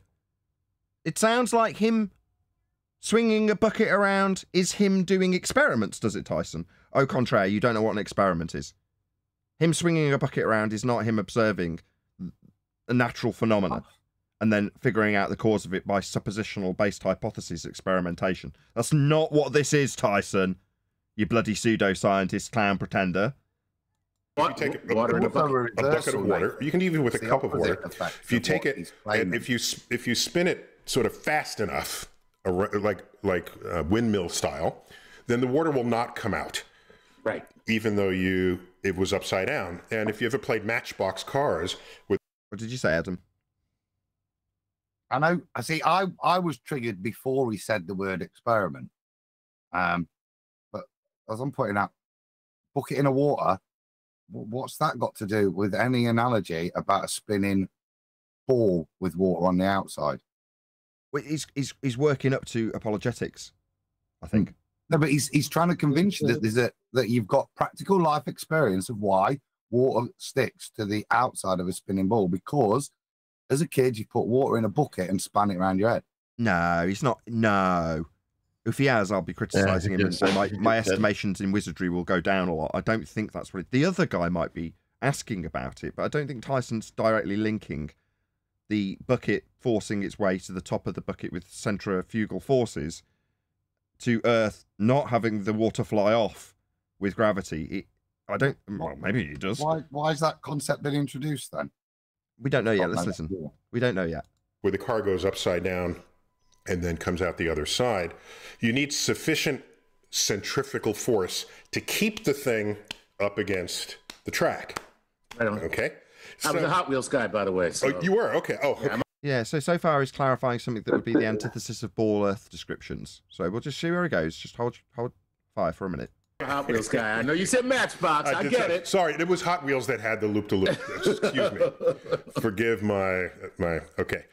And the track was yellow and it pieced together. I remember. Okay, it's just so we're not distracted from what he's talking about. He's talking about a track with a car that's forced up, like he slapped his hand against his other hand, upwards against the track because of the force pushing against the track, like the water pushes against the top of the bucket. The whole thing. Yes, and it made for a great way to like slap the bottom of a friend. It's like you take that Hot Wheels track and you just whack. Yeah, we're way off track here, but hopefully they'll get back onto how this directly relates to the water not spinning off a preconceived notion of a ball Earth in a vacuum as a model. Somebody. Okay. So you had issues as a child. Okay. That's another show. This is why he's got him as his co-host, right? So when it comes to something awkward and inconvenient that he's got to juxtapose with the nonsense of heliocentric worldviews, he can pad it out in between so you lose track of the actual thing being discussed. So when it comes to a convoluted juxtaposition, you won't realise that what you've had described up until this point is something forcing its way up against buckets and tracks. Because we're talking about childhood and blah, blah, blah. You get them out. You starting believers now. Sorry? Are you starting to think this is what he's trying to do, the old switcheroo here? Possibly. I'm buying into what you've said. Well, I see it as he has what he's showing the audience to be his everyman, and how the everyman that he has agrees with everything he says, and is in wonder and awe at how brilliant it is. That's how I see it. He's using this guy as the everyman. Multiple use kicked out of elementary school. All right. So it turns out there's no such thing as centrifugal force. He's just spent a prolonged period detailing the force and describing it and labelling it as such, but now he's going to tell you that there's no such thing. What gives? It's the word we give to this thing that feels like a force operating on you if you are the water in that bucket, or if you're in that amusement park where I think they call it the cyclone, where you're sort of pinned against the wall of it and it rotates. Yeah, it's a description. Yeah, okay. And you feel this pressure increase on you. So what's happening is, because you're getting spun, you have... Yes. Can he even cite the correct name of the ride he's trying to describe? It's the Gravitron. It's not the Cyclone. Yeah, but he's going to... Yeah, he doesn't want that much convolution, does he? What, the Gravitron pushes you to the outside and you press against a wall? That doesn't sound good. Well, right after he just said that force that would do that doesn't exist. Right. It's hilarious. Have an urge to fly off at a tangent of that circle. Okay? That urge to fly off that is prevented. Yeah, I've got to stop that. Nathan. Yeah, go on. You go first, Adam. When have we moved from denying forces to describing them as urges? What the hell is an urge? This is a PhD physicist, and he's now said there's no such thing as centrifugal force. It's an urge to fly off. What is this cookery for? What's about to come? That's you will required. feel as a centrifugal force. So you're saying you will feel it as a centrifugal force? The one that doesn't exist? If it didn't exist, we wouldn't be feeling it. And you wouldn't be describing it and giving it a label of centrifugal. Why are you doing this, you stupid clown? Okay. It might be about to okey-doke it and change it to centripetal force. In any moment, the walls just disappeared on the cyclone. Is it called the cyclone? Whatever that was called. The flying I forget saucer. the name of it, but Gravitron. I do remember. I think I'm misremembering because Cyclone is the roller coaster at Coney Island. At Coney Island. So whatever that thing is, we've all gone. Because it's supposed to be opposing gravity, isn't it? Because you stick to the wall. You don't go down the wall. It's a anti-gravity device, isn't it? In the rhetoric of the fairground. All done it. Right? That's right, Adam. Which is that's just want to say that's right, and which is a complete contradiction to what they need to have claimed. What they need to claim, which is to just stick into the outside of a ball, especially at the equator, because of gravity. If at any instant while that's spinning, the walls just disappeared, you would just fly off at a tangent. Everybody would just fly off, going in exactly the tangential direction they were going. Right at the moment the walls disappeared. Okay, so Nathan, yes, he just disproved. All and any claims of the conservation of momentum for things like airplanes and all this. Not that they needed disproving, but he just said the walls weren't there; the people would fly off. Yeah, so you won't be conserving the momentum of the thing rotating. You're going to be thrown off because you're not physically attached to it. You're trying to drag in anti-flat Earth rhetoric into Neil deGrasse Tyson's spiel. We could do this, but I'm not going to. I'm sorry. Okay. But that is an official claim these days, just to let you know. yeah, their official claim is Coriolis deflection. That would mean that the item that you're observing seem to drift at 15 degrees an hour has to leave the inertial, the non-inertial turning reference frame and enter the inertial reference frame. Ergo, they're detached. So the anti-flat Earth rhetoric of conservation of momentum, that is to say that an item leaves the non-inertial turning reference frame and tracks along with the non-inertial reference frame because it's retained the quote-unquote angular momentum. Number one, that description in and of itself is flawed, because to retain angular momentum, it means you're retaining the angular aspect. In other words, you'd start spinning at 15 degrees an hour when you left the ground. It's meaningless drivel that they spew from the anti-flat Earth side. He's not said that. He hasn't, I know. Said that. This is Tyson, the priest. He's described it correctly. I tried to put a stop to it, but Brian re-clarified it. He's not, he just says you'll fly off at a tangent. So yeah, which is what will happen to you if you're not. Exactly. Yeah. He's very clever, Tyson. If in their world, that's exactly. So he's not invoked any of the anti-flat earther, angular retention, linear speed. He's not said that.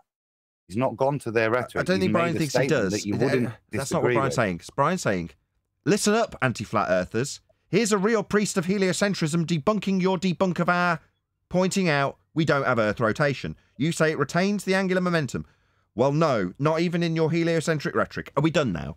Now we've dealt with and disposed with the anti-flat earthers because of this. No, I wasn't making that point about it. Brian was. I was saying I'm just appreciating the craft here. How he gets to nod along. Yeah, I'm trying to. The claim of the retention of momentum is far more official these days than maybe you realise, Nathan. That's what they have to claim concerning everything these days. It's anti-Coriolis and it's anti-priesthood of heliocentrism. When we hear it, I don't care how prevalent it is amongst the anti-flat earthers. Please, let's not dwell on this, please. Okay, I won't. I'm just pointing out some things that are important. Let it go. For us, it is important. That's why I have dwelled on it to a certain extent. But I do want to move on. I want to hear what's coming. Damn, Chuck, you're so cynical, Chuck. So what the wall does is prevent that from happening, and then it feels as though there's a force acting on you. And by the way, that is the worst ride to take if you get nausea. If you feel, who cares? Compare this to a heliocentric spinning Earth. Feel nausea on amusement park rides, because if you try to throw up, the throw up will who cares? Get pinned to the back of your throat. You'd have to turn your head sideways, and then the throw up goes. Yeah, vomit advice from Neil deGrasse Tyson. Thank you so much. Sideways onto the next person. So it's. I don't think we have a problem here, Neil. I always noticed that ride always had an extra smell to it. Oh, did you now? Right, you can't even remember the name of it, yet you can remember it had a smell. to other rides. So anyhow, so this centrifugal force, you will feel it. Well, you just said it wasn't. Make up your bloody mind. As though it's a real force. And so this force you feel, that we can think of as not being a force when you feel it. Anybody else got an issue with this? Because I certainly have. Yeah, that's why I raised the question. Why did he switch to describing it as an urge to jump off the roundabout? That's when he brought the tangent in, which I didn't oppose. We've just got to see where he's crafting it. It's going somewhere, isn't it?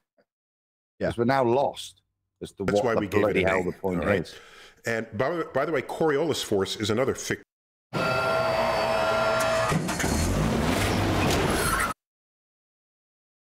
force.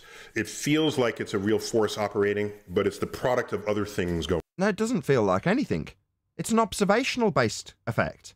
It doesn't feel anything. If you're observing Coriolis drift, you're observing something that hovers above a roundabout, looking like it's coming towards you, as you spin towards it. What's being felt in that not actual deflection of a drone hovering over a roundabout? It hovers, you move towards it. Unless you smack into it, you're not feeling a damn thing. You're observing not actual deflection. It's not like there's some force that's about to throw you off a roundabout. This is the craft, Adam. Convoluting these two things. The feel is the key word here.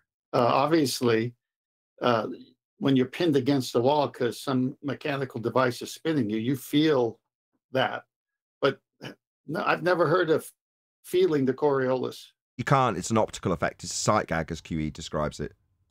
The Coriolis force turns storms into... No, it doesn't. Not actual deflection does not turn storms. That is incorrect, Tyson. Wrong.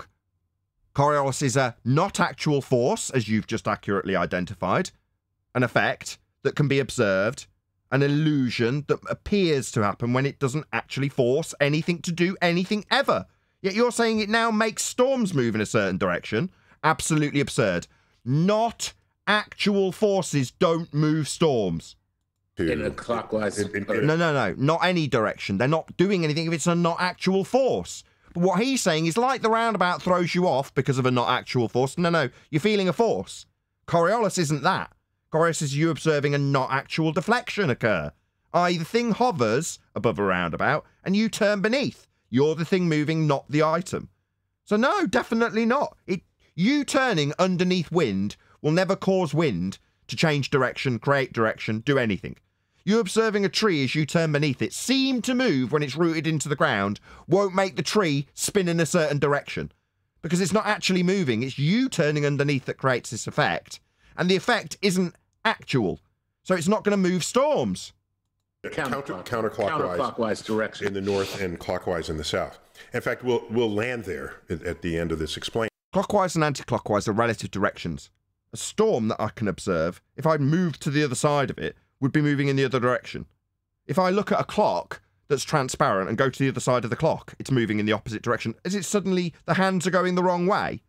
Just because I've observed it from the other way. If I cross over the road looking at a roundabout and look at the traffic going from left to right, after I cross the road, it goes from right to left. Has it changed direction? Or is it merely relative when you say anti-clockwise, clockwise? Because it's meaningless drivel. So what that means is if you're on Earth and Earth is spinning... What, if you beg the question that Earth is automatically rotating and that non-forces called Coriolis can make winds change direction, they can't. And you're begging the question. You ought to feel some centrifugal force. Yeah, you damn well better. We don't. Yay! You ought to. What do you mean, yay? He's just said if you're on a spinning Earth, you'd feel some force. The one that would throw you off a roundabout. We don't.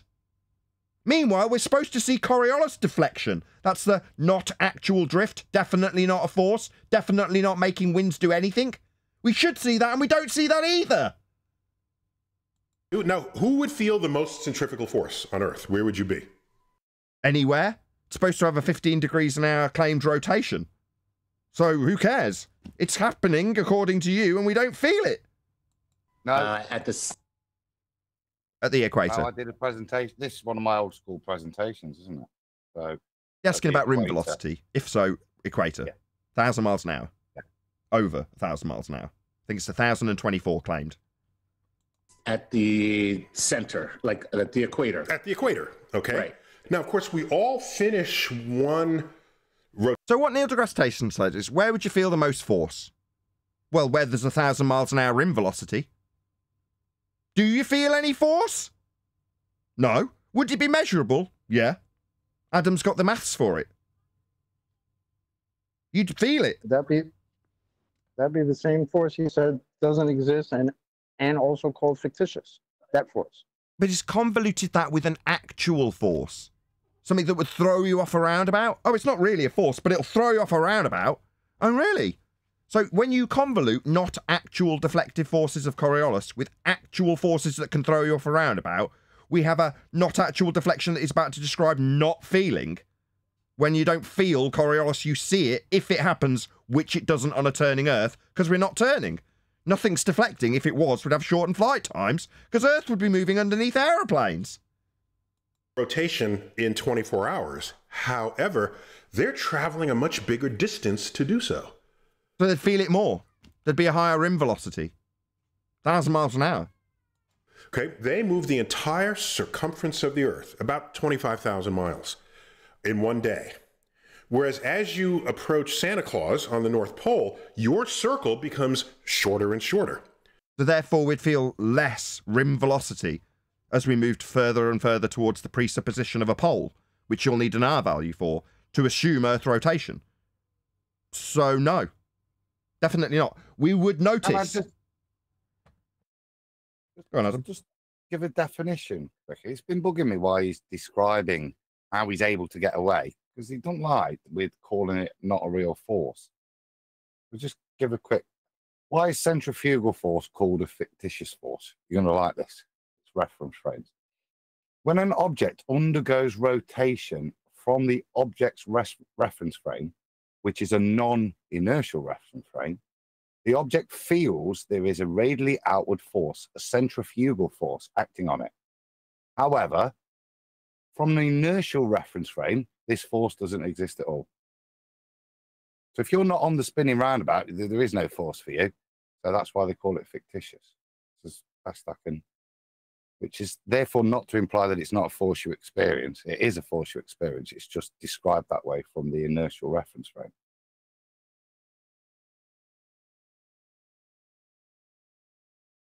So then why is he talking about how people won't feel it?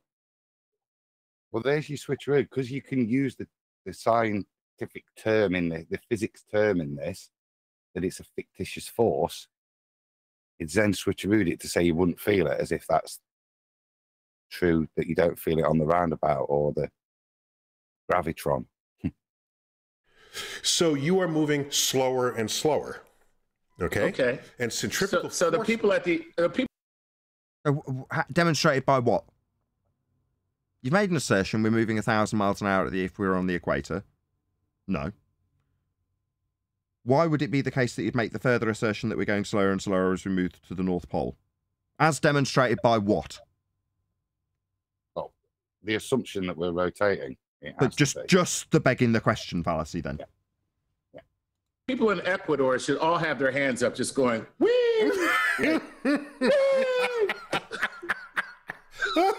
Why is that funny? You've described roundabouts and people in fairgrounds. Now you're saying Earth's moving 1,000 miles an hour at the equator. He's saying you put your hands in the air and go, whee! And you laugh. Okay. Yeah, it's ludicrous. Yeah, no one's going to put their hands in the air at 1,000 miles an hour on the equator because it would be like going on the most ludicrous roller coaster of your life. We'd all be dead at that velocity.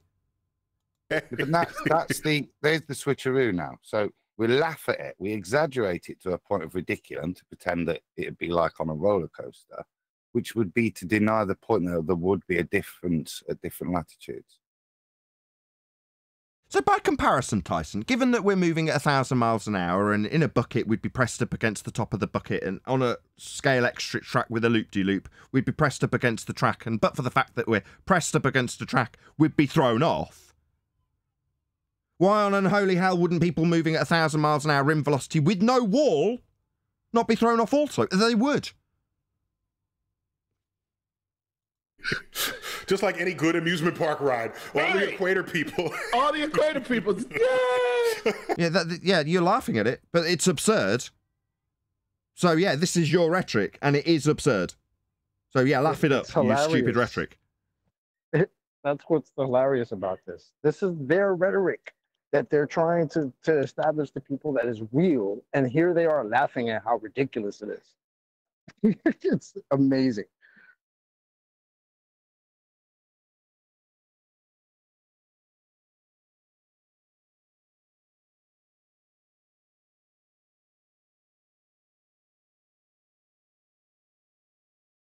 Did that super chat shout out come through? No, it didn't. Shout out to Uncle Ben for hitting the super chat. Thank you very much indeed for your support. Now we hit 118 viewers. Should have stick to my word and not round out the live show. Given that we're too short. 115 currently. No, you owe No, that's cheesy. Come on now. I think because it's got so close. Subscribers not liking you. Right, well, I'll give it 10 more minutes, right? If we can hit 120, because there's only 5 more people, please share the show. If we can get to 120, I'll continue throughout this response. But I'll just do 10 more minutes because we came so close. Please share the show. So, you get a photographer to take your picture and sell it back to you at the end of that? Exactly. So... Well, I mean, should we just take on all of these absurd reactions to their own claim? Because I'm more than happy to just take that and just use it. Yeah, you idiots think that you can like put your hands in the air and get the photo at the end on the equator, don't you? You bunch of muppets. So the equator is about 25,000 miles around, and it takes 24. Where'd you get that number from? I wonder where he got that number from. Anybody know where he got that number from? What did they measure to get that, I wonder? Could it be the equatorial plate? Could it be Polaris? Radius? Where did he get that value from? Angle measurements to Polaris. Angle measurements to Polaris? So off a flat plane. So this value that Neil deGrasse Tyson has just laid out for you is a flat Earth measurement. Maybe you can tell us where he got his claim to be equatorial circumferential value from. Because we know where it came from. It came from a measurement to Polaris. 4 hours for one full rotation. Off a flat plane. Okay. So if you divide those two numbers, you get approximately. So what if we just beg the question and then start dividing up numbers based on your begging the question fallacy that Earth's rotating at a certain rate? No, why would we just assume it and then start making calculations after the assumption? I don't get it. You haven't evidenced it with anything at all. In fact, the evidence you provided would lead us to being on a roller coaster, having our photos taken at 1,000 miles an hour on the equator. That's the evidence. The absurdity of your claim is your evidence. And then back to beg the question. No. Let's ignore all the absurdity of my claim and how it lays out so far and just get back to begging the question that we are in fact moving. Right, Tyson? Ultimately, they're going to approximately 1,000 miles an hour. You're just going to assume we're moving 1,000 miles an hour. We've now got a very straight face and we're now straight-faced moving at 1,000 miles an hour. All right, well, while you're detailing it, I'm just going to pepper it with what you peppered it with only moments earlier. So let's see how that goes. Right. Okay. And that's fast. Yeah, hands in the air, get your photographs taken, because we're on 1,000 miles an hour, Earth that's turning. I mean, that's faster than you would ever be going in anything in your life. Yeah, and we're not, and we aren't, and it's ludicrous to assert it. We'd all have our heads ripped off. Yeah, it's absolutely ludicrous. Elvis Kafovic says, Wizard smoked the grass. Nathan, you are running his frames of reference. Smash the super chat. Ruining, sorry. Thank you very much for the super chat. Really appreciate the support. Thank you very much indeed. That's right. Okay. Now, you don't feel that. Why not? Is there a wall there? Is there a bottom of a bucket there? Why don't we feel it, Tyson? Because first, Earth connects you to its surface, but... What, like we would be connected to the wall that was stopping us being thrown off the surface? No. In the earlier examples, there was a wall on the top of a bucket to stop us being thrown off. Now you're saying that when the bucket's upside down in mid-motion being swung, there is no ground under the bucket. You know, there's a roof for it to press upon. You know, that force that you said you won't feel that's going to throw you off a roundabout? Where's that? You're saying that the ground is like the wall of the bucket? No, that's like a roof in this example, Tyson. How are you comparing the ground when the bucket didn't have a ground? But also, you're moving very uniformly. And? So you're going to be thrown off at a tangent uniformly? Through space, to do so. No, space is fake. Second law of thermodynamics violation. And the air around you is moving with you. Oh, so no Coriolis effect? Wow. Hold on, Tyson. If the air is moving with the ground, then how in the holy fuck did the ball drift through the goal? You double-speaking contradictory clown. If the air's moving with the Earth, it would need something like a track or the bottom of a bucket to press on. It's pressure. But if that's the case, then that completely contradicts Neil deGrasse Tyson's claim that a ball that leaves the ground drifts through a goal because Earth turns beneath it. Now he's saying that ball example isn't true. Well, the ball won't be drifting because it's in a separate reference frame, Neil. If the air's moving with the ground... 1,000 miles an hour, you feel, oh my gosh, Nathan, I'm in motion and I... Nathan. Yes.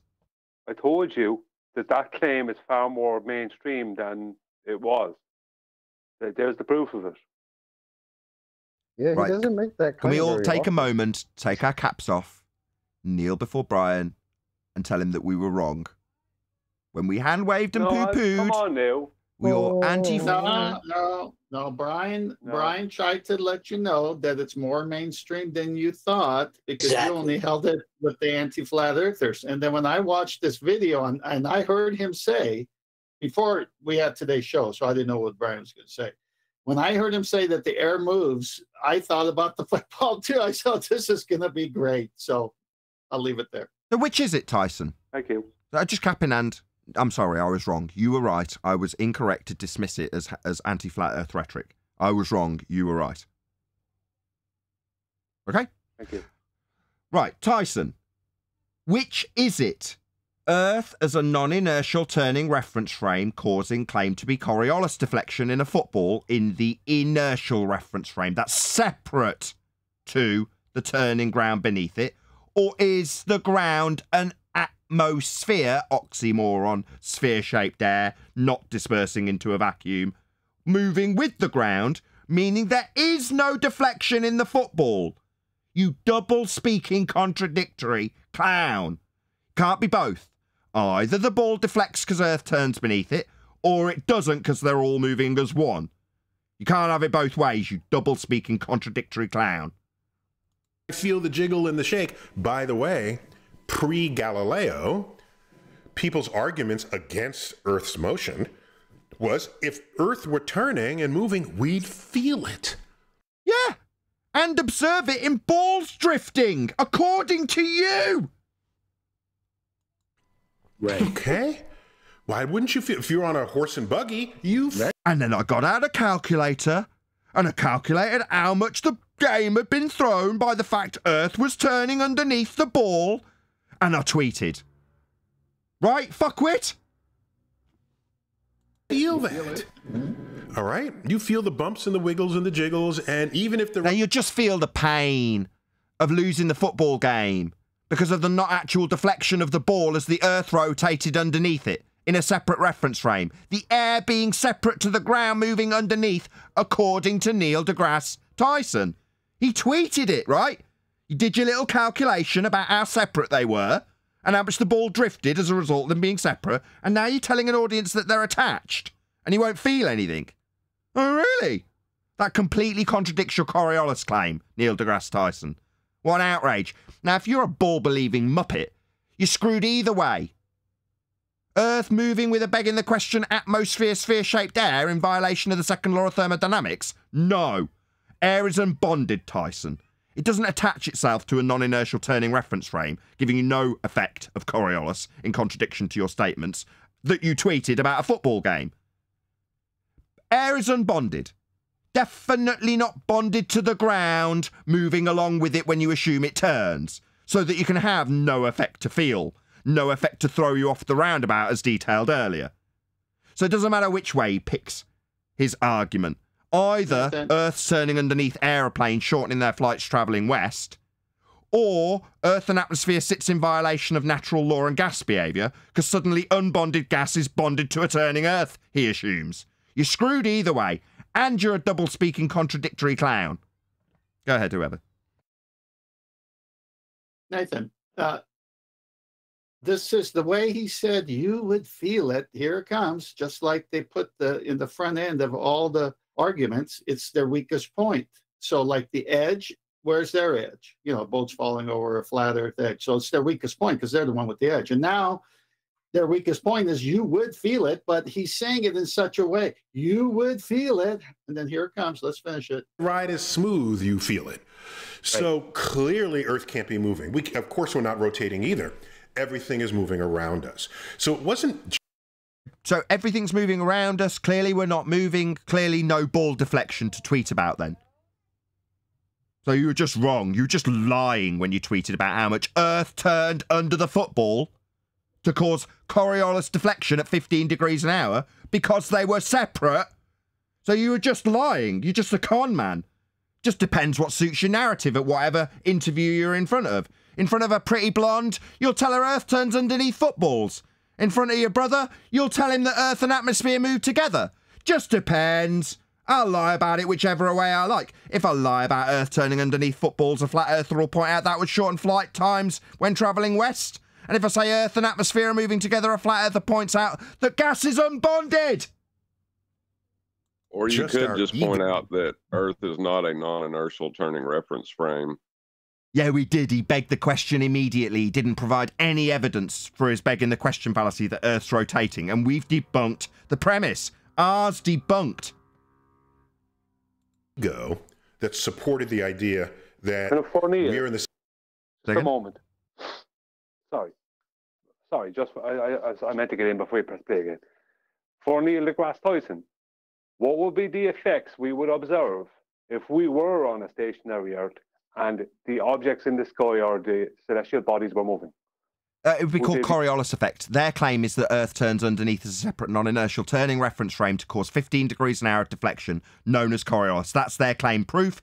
He's claimed it. He said it was demonstrable at a football game. Yeah, but I'm trying to say, you missed what I said. What would we experience if we lived on a stationary Earth where the celestial bodies were moving? Would it be exactly what we experience now? Because it seems to me that all these people are ever trying to do is trying to hijack a stationary Earth and try and claim that that stationary Earth is proof that we're moving. Like no curvature is proof that we have curvature. This is what they do. You know, we would actually feel what he's describing if we were stationary, right? Because again, just how to go back to the beginning. Oh, we talked about what would happen when it stops rotating, right? So that's the only time that they assert there's any effect to this rotating magical ball that they're actually laughing at while trying to tell us how we live on it, right? That they would have to conflate a stationary Earth with this. It's insane. Yeah, what different effects would we observe and feel? What different things would we experience and observe if the Earth was stationary? Nothing different. Nothing. This is exactly what it would be like because it is stationary. Right. Because we haven't quite hit 120, we got to 119. But I'm going to be a man of my word and say if you are watching this on either Nathan Oakley 1980 or Nathan Oakley Premiering streams, then stay tuned as there will be an after show to follow. Unfortunately, though, if you are watching this live, this is where we bid you farewell. Another massive thank you to all of you who smashed the super chat, liked, commented, shared, subscribed, joined as a member, and all that good stuff. Once again, if you're watching on a Nathan Oakley 1980 or Nathan Oakley Premiering stream, stay tuned so you can hear the rest of Mr. Neil deGrasse Tyson being taken to pieces. I've been Nathan Oakley, and I will see you all in the next video.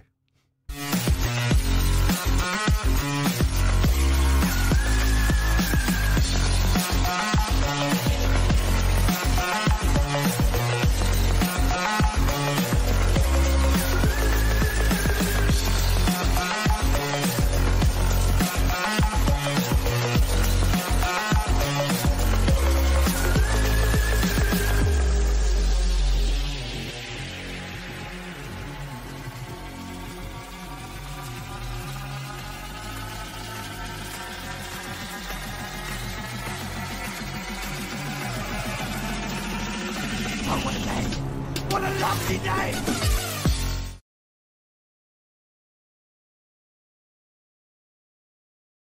Feel. And look how they're making fun of that. Like, yeah, there's people over there should be saying "we." It's not just what's happening with our ego. It kind of made sense when you thought about it. Okay. Right. What they didn't realize is that if you made things smoother and smoother and smoother, you will feel the motion less and less and less. Right. But you claim to have a measurable effect based on the fact that they're separate reference frames. Coriolis effect, you know, with the football. Right. So ask any. He's wrong because it's acceleration you feel, not smoothness. That's just wrong. Anybody on an ocean liner, when the ocean liner first pulls out from the port, you don't really notice that. And you look around and you say, wait a minute, why is the dock going by me? And you look at it and you realize you're the one in motion. That's a lie. Not. You do feel it. That's a total lie. It's like if you've been on a train and a plane. That's a total you lie. do. That's just an attempt at trying to magic people's actual experiences away. Yeah, I've had my own boat. I've had my own boat. I felt it. I've been on Carnival Cruise Lines. I felt it. I've been on the plane. I felt it. I'm in a car and I feel it. This is a total lie. The dock. Okay. And so the bigger the vessel, sort of the more stately is its movement through space and time. What? You can't move through time? What do you mean? Time's not a road. It's a convention. It's not something you can travel. And the less you notice its motion. So, I was once on a bus on the Channel going from... What's the Channel? Paris to London. Oh, tunnel.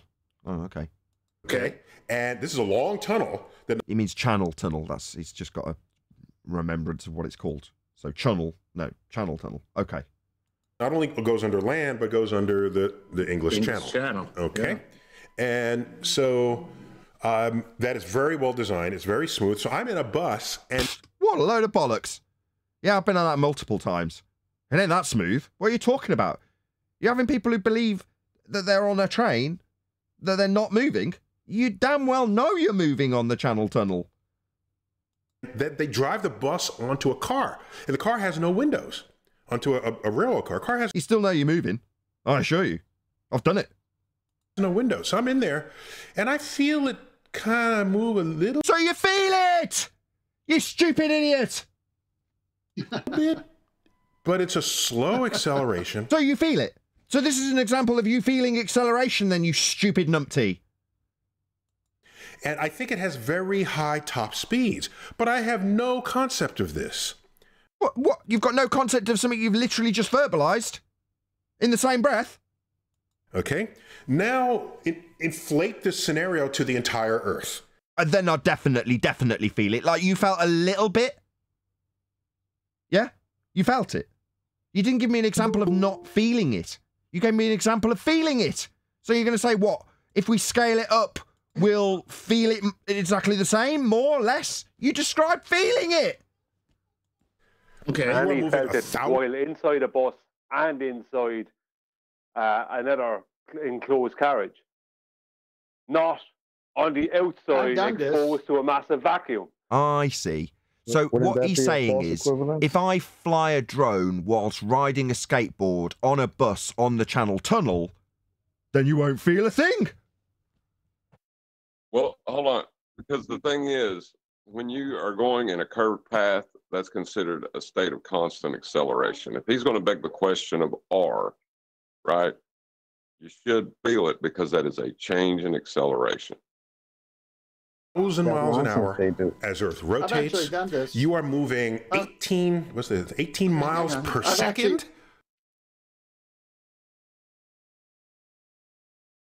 Go on, whoever it was. Real quick before. Yeah, that was me. I've actually. Sorry. Go ahead. Nah, you go. No, you go ahead, Chocolate. All right, real quick. I was just going to say. We were in Switzerland. That was deliberate. That was played out. Go on, Chocolate, then 10th. I'll go real quick. I just wanted to point out again, like it's a false equivalence that they do all the time. Instead of describing this open system, we're supposed to be on the outside of this ball. When they want to describe motion, they always put you in a closed system. Right. It's another okie doke. Go on, 10th. Yeah. We were traveling through Switzerland, and we had to drive our rent-a-car onto a train. And that train had to go through one of the longest tunnels through a mountain that was bored out. And it was completely dark, and they told us what was going to happen before we got there. So you can go really dark here. And you know what? I felt the whole thing all the way. So I don't know what Neil deGrasse Tyson is smoking. In orbit around the sun, and you don't feel any of that. Okay? Okay. So I'm going to tell you, under hypnosis, that we're traveling at thousands of miles an hour, accelerating because we're rotating in all different directions around the sun. You got that? Yeah, you got that? Good.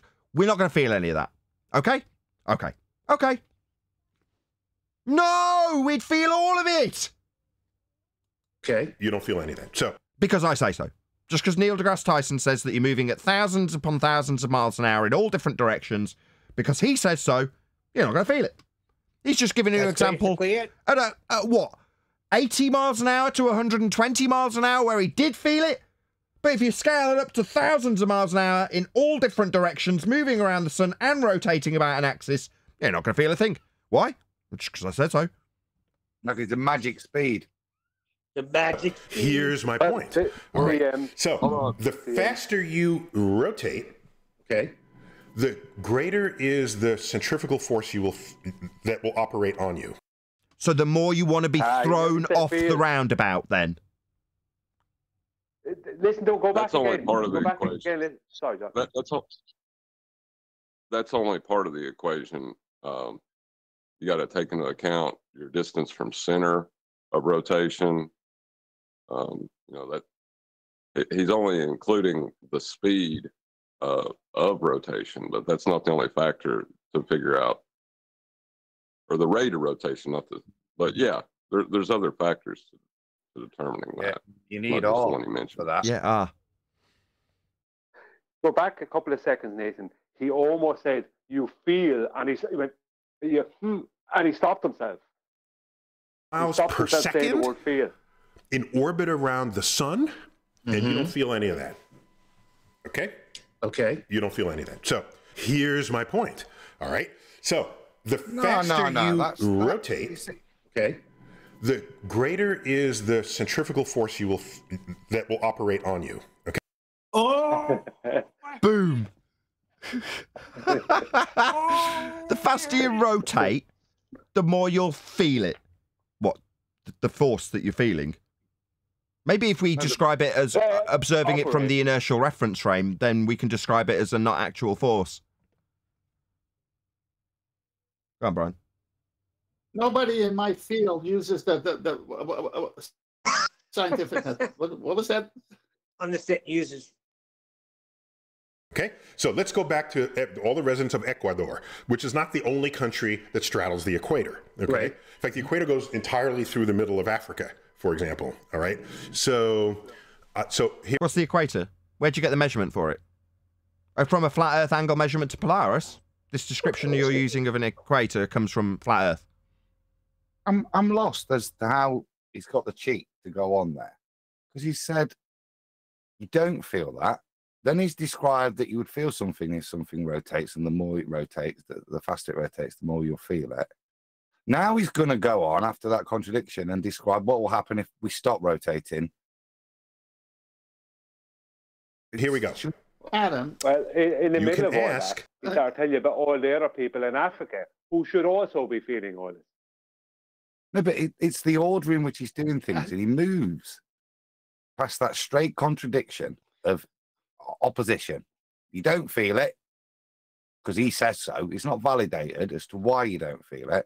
Then he goes on to describe how the force would increase with greater speed. And with that next assumption, because we're at the equator, that's the greatest speed, he's now going to describe the catastrophic effects of it stopping.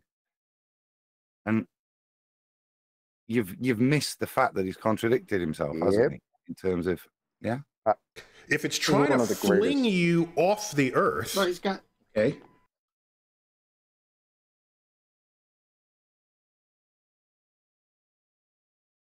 Yeah, I was going to say, I know Chocolate was also going to say something, but I'll go. I was going to say, I've always felt things like if I did a skateboard at low speeds, I felt it. If I did a bicycle, just the other day, it snowed here and it was icy roads. I felt going slow. I felt going fast. I always feel everything. What's this guy saying? That our senses of feel like disappear? What's he saying here? Doesn't say anything to that. He just makes a statement that you don't feel any of the stuff that's to do with the ball Earth spinning and the heliocentric model. You just don't. Moving on. Next statement. That's a little weird. Don't we have organs in our inner ear and systems that tell us when we're moving, that detect acceleration and motion? And we have a vestibular system in our heads that does that, equilibrium and such. So we're going to ignore that, Mr. PhD smoking the grass? Guess so. Well, it's what you said earlier. If you look at what centrifugal force, describing living on a. I'm sorry, Brian. He's describing living on a stationary Earth. That's what he's describing. Yeah, I mean, when you brought up centrifugal force earlier, that is not a downward force. That is an outward force. The reason why you stick to the inside of that circle when they spin you around is because you're being thrown out, away from the rotation. So that is an outward force that you were feeling going out the way, right? So he's after just talking about something that is a change in acceleration because it's trying to throw you away from itself. That's what the rotation does. It tries to throw you like water off a tennis ball, you know, in time lapse. It throws the water away from itself within its rotation. That's what it's trying to do. And then he's trying to say that, well, we what how did he put? He didn't say the word. He wouldn't say the word field. The operation of it. He said, you notice the operation of it. The effect the force would have on you. The effect the force would have on you. Instead of saying you feeling it, the effect the force would have on you. Yeah, he wouldn't say the word field. But he wouldn't say that. See, the point I'm making is that what centrifugal force is a change in acceleration. It's trying to accelerate you away from the rotating object. That's what it is. It's also on a circular path. And if you listen to that long-winded channel analogy, at what point was the... And he gives the clarification. It's a straight, smooth thing. Yeah? Well, it's not a circular motion then, is it? Where you would experience centrifugal forces. So all he's talking about is whether you can detect the speed you're going at if you've got other sensors closed off, to kind of validate his point in his analogy, which is not linked. He's not got a circular track. Otherwise, you would feel on the outside side of the carriage, so or in your chair, slight pushing, wouldn't you? If it was going at really at 1,000 miles an hour on an R-based thing, you would feel that effect. But the analogy he gives doesn't include centrifugal force. It's a straight line train. Flim flam. Force of gravity is resisting back. By what force is it trying to fling you off? That upward centrifugal force subtracts from the gravitational force that the Earth is trying to put on you. Gravity's not a force. Gravitation is a force. By his own words, as he goes into in-depth describing gravity not as a force in other podcasts.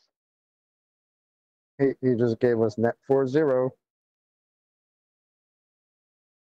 Yep. He's about to make a bigger claim, I think, with regards to what you'd weigh at different latitudes. That's exactly where he's going, Adam. That's exactly what I thought too. So, Chuck, what do you weigh here and now? Called it. 192 pounds. Yeah. You used to be like 170. So I used to be 178. Yeah. And now I have a Corona baby that I'm pregnant with. Corona. I'm pregnant with a Corona baby. All right, I'll give you the 100. What are they talking about? Corona baby? Well, they were supposed to be talking about Atmos effect, but now they're talking about somebody getting the Corona. I don't know. 90 pounds, okay? Okay. So if you do the math, you run to Ecuador, because we're in the Western Hemisphere, so let's stay there. Hemisphere? What? Why would we assume that we're on a sphere? Why would we do that? So we're going to be traveling south towards the equator, but you're going to assume that when we arrive, we've arrived in part of a sphere? No, I don't assume that. What's a Western Hemisphere? I've only ever heard of a Northern and a Southern Hemisphere. Regardless, we're assuming sphericity. You run to Ecuador, you will not be 190 pounds. Demonstrated by what? Where's this demonstrated? Because you say so, you bloody wizard? You'll be like 185 pounds. Really? So there's lots of gold trading hands by moving it from one place to another to make it way more, is there? What? That's how significant it is. Well, I can actually explain what he's talking about. They actually supposedly do take this into account with gold. That's supposedly that they do take it into account. Now, people can research that if they want, and they can correct me on it. What this is there is more warm circulating air at the equator because that's where the most convection happens. So you have more warm circulating air, which means you have more buoyancy. So if you weigh slightly less at the equator, it's due to the air, the warm air that's constantly rising at the equator. Nothing to do with centrifugal force. But is this true? Show me this being the case. As That's the far claim as of the the gold. Atlas effect, is it not? Is that not the claim of the Atlas effect? Yeah, it's a claim. Yeah, but Where's it shown? You can show me the maths for Atlas I effect think- all day. Where's it shown to be happening? Well, I think Wolfie 6020 weighed something in different places and showed it weighed different, but that's not taking into account, you know, gravity's not a force. He's just so- showing the effect. They're just Right. showing a numpty effect. Nathan's asking for, show me the cause. That's Correct. if I did my math correct, and I think I did, there are pounds less that you weigh for living on the equator than for living anywhere else, simply because the spinning Earth is trying to fling you off. Yeah. So it's not a force we can feel. It's a force that's apparent, i.e. not actual, but simultaneously it makes you weigh less. I could quickly screen share, and show you that, what they're claiming. And this is important because it's to make this claim, they turn gravity back into a Newtonian force, don't they? When Adam's done, I want to come back to this. Do you want me to do it now, Nathan? Or Yeah, save I've it? got you up. Well, I will have when you presented. Did you hear me with the cause, possibly? Yes, we heard you. Thank you. And yes, he's asserting gravitational net force zero in contradiction to his non-force of centrifugal throwing you off when you can't feel it. Therefore, Did you no say effect to observe. Net force zero. Did you say Fox Force Zero? Net force. Oh, Force 5. Well, he asserted a cause in the natural world, didn't he? Step into the scientific method or the requirement of the scientific method Yes, to that's make what a claim about it? Yes, that's what I was driving at and what QE clarified. Did I use my words wrong, QE? I don't think so. Okay. Okay. Right, so I'll just do it quickly. There's the maths for centrifugal force. Mass times velocity times radius, all that stuff. So stick the figures in. I've got a carousel with a radius of 5.4 meters, going at 2.4 meters per second. I kind of researched this to find that. It's just as easy as finding the supposed speeds of the ball Earth. So that's in there in meters. Do the maths for the centrifugal force on the carousel. Means you come out with a force of 54.98. Do it on the ball Earth at the equator, you come out with 1.596 newtons, which turns out to be 0.033% of the force of gravity at the equator, which to me is measurable. Just to back work that, if I want to take that equivalent force, and could I? So what I've done there, look, is take the 1.596 newtons, which is the supposed difference you would feel, a difference at the equator to, say, the North Pole.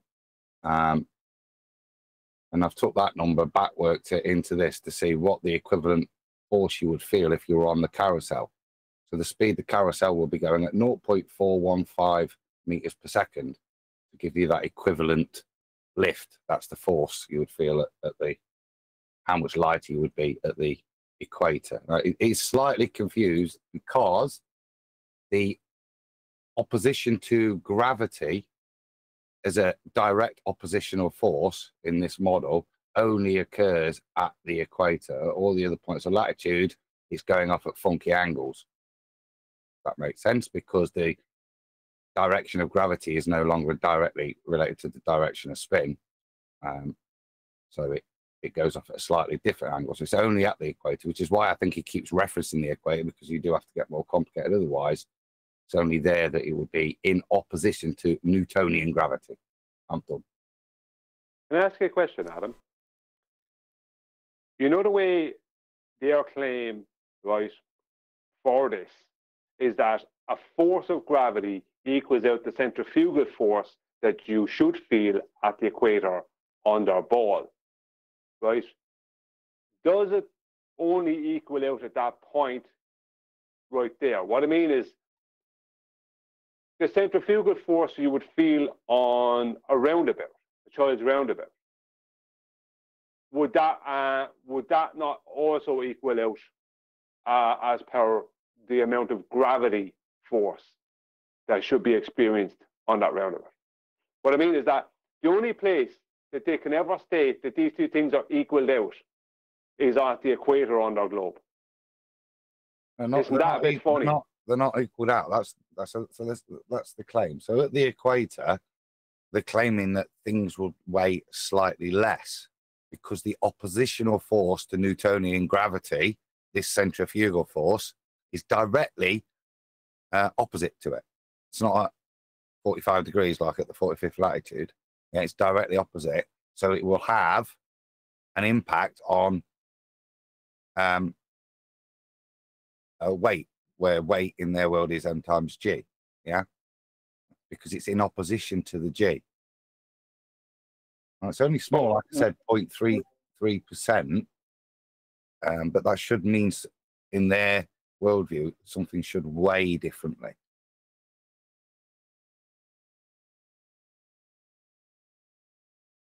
Are you done? Are you done now, Adam? Yeah, go ahead, Sleepy More.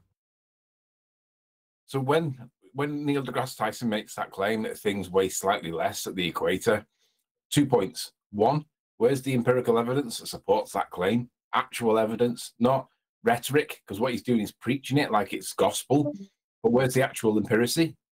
And two, think anytime somebody says that about weighing less at the equator, think plimsoll lines, because this is the direct real-world evidence that contradicts the claim that he's making.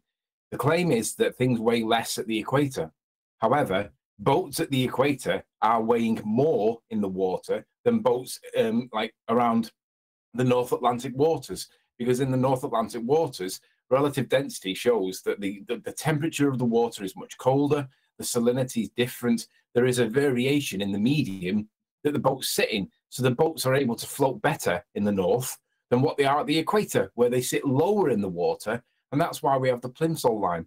The plimsoll line tells you, don't overload your boat in the north, because when you get to the equator, despite the claim that Tyson makes that you should be lighter, what actually happens is you're heavier and your boat's more likely to sink, because if you overload it in the north, by the time you get to the equator, the water's changed around you and your boat's going to become very, very unstable and it'll sink.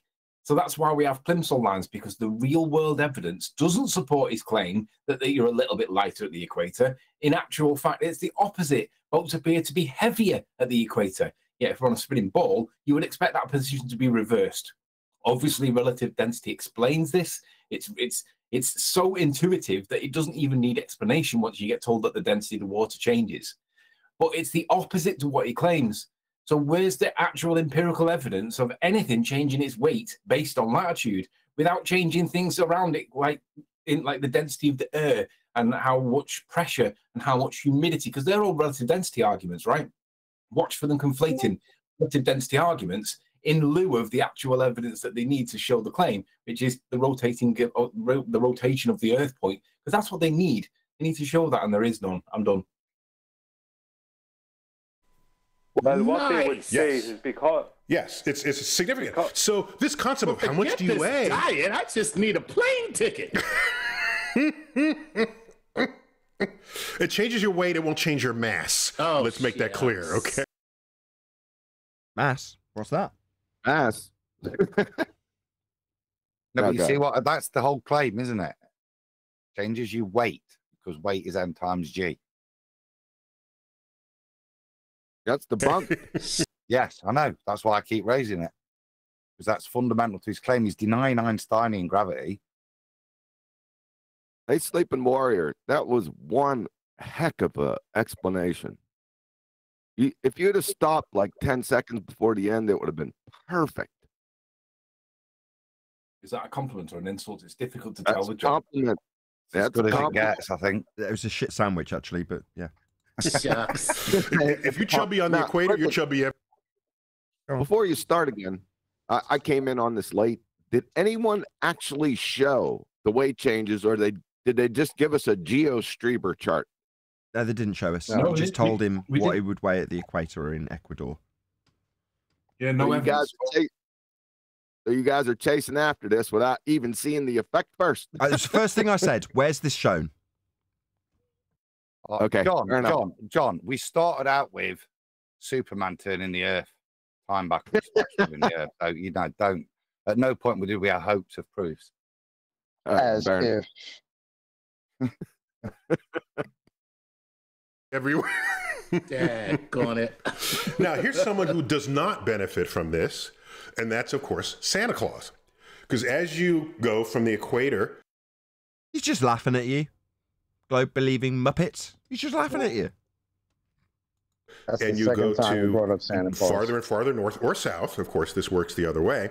And you go farther and farther away from the equator. The circle that you travel is smaller each day. Where'd you get that equator value from? Further and further away from it.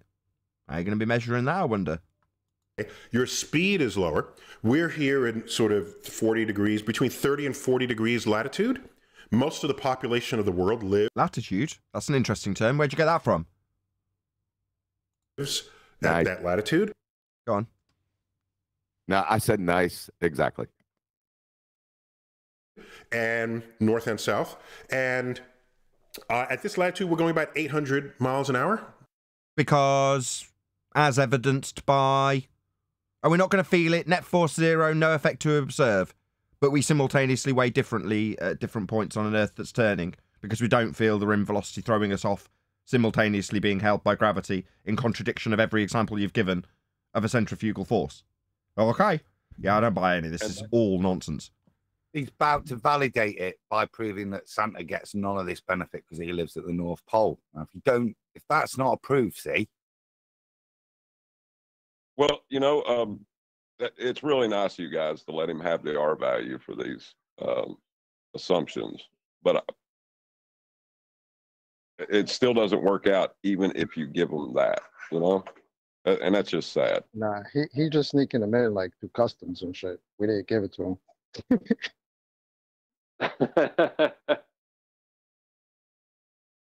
Due east, so that's slower than the equator. Guess who's not moving sideways at all? Has no sideways velocity. It's Santa Claus on the North Pole. All he's doing is sort of rotating like this. But because, as evidenced by...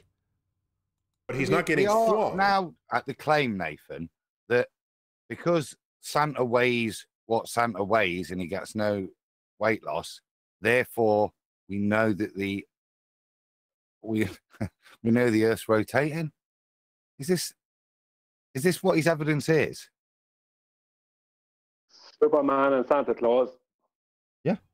And Chan No, because it was laughable. You can't turn back time, but now we're proving that was laughable with the weight of Santa Claus.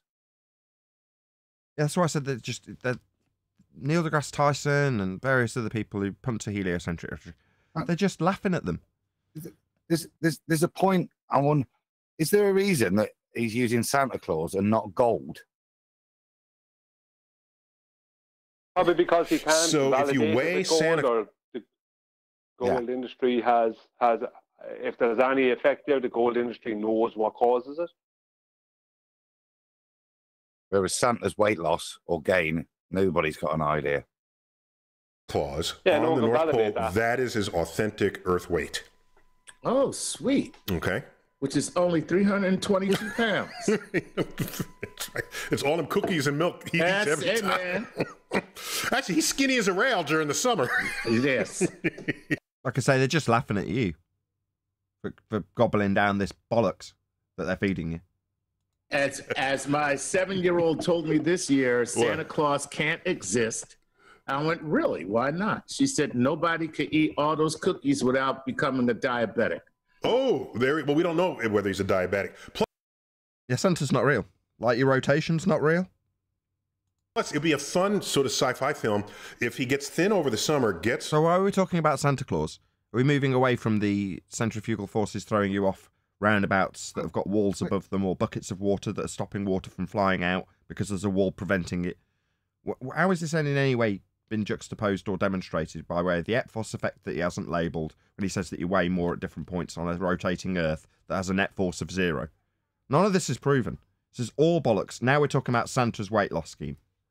On the sleigh, and he's skinny on the sleigh, but every stop he makes, he gets a little fatter, and then the reindeer say, "We can't do it. We got to land this ship. I'm done." That's pretty. Yeah, we're not amused. or he gets stuck in the chimney, right? At some point, you're not fitting down the chimney. That's all I'm saying. That's true. So you can ask the question: at what speed must Earth rotate? The question I would ask is, how is he getting down the chimney with all the centrifugal force? Shouldn't he be thrown directly away from the chimney within his rhetoric? So that the centrifugal force exactly balances the gravitational weight that you'd otherwise have. You might ask, why should it have it? Because you've said so. Wait. Why? Why is it that we're being asserted that somehow we've got this accelerated force, 9.8 meters per second, 107 years out of date? What's going on? Can anybody explain this? Why is he even saying this?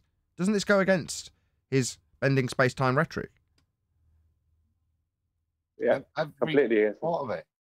Like I said, he's abandoning Einsteinian. He has to go to Newtonian to have this argument, this countering of forces.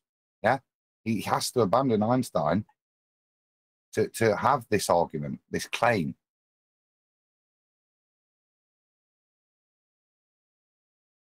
ask that question. I just did. Through.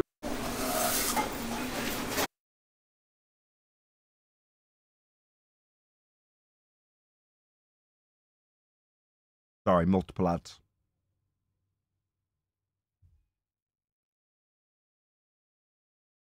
You right now. So if you spin Earth faster and faster and faster, right, you weigh less and less and less and less. We're not spinning. You haven't demonstrated that we're spinning. You haven't demonstrated this is an effect. So this Chuck, 190 pounds, 185, 180, 170, 150, 100, 50. There's a point where you will weigh 0.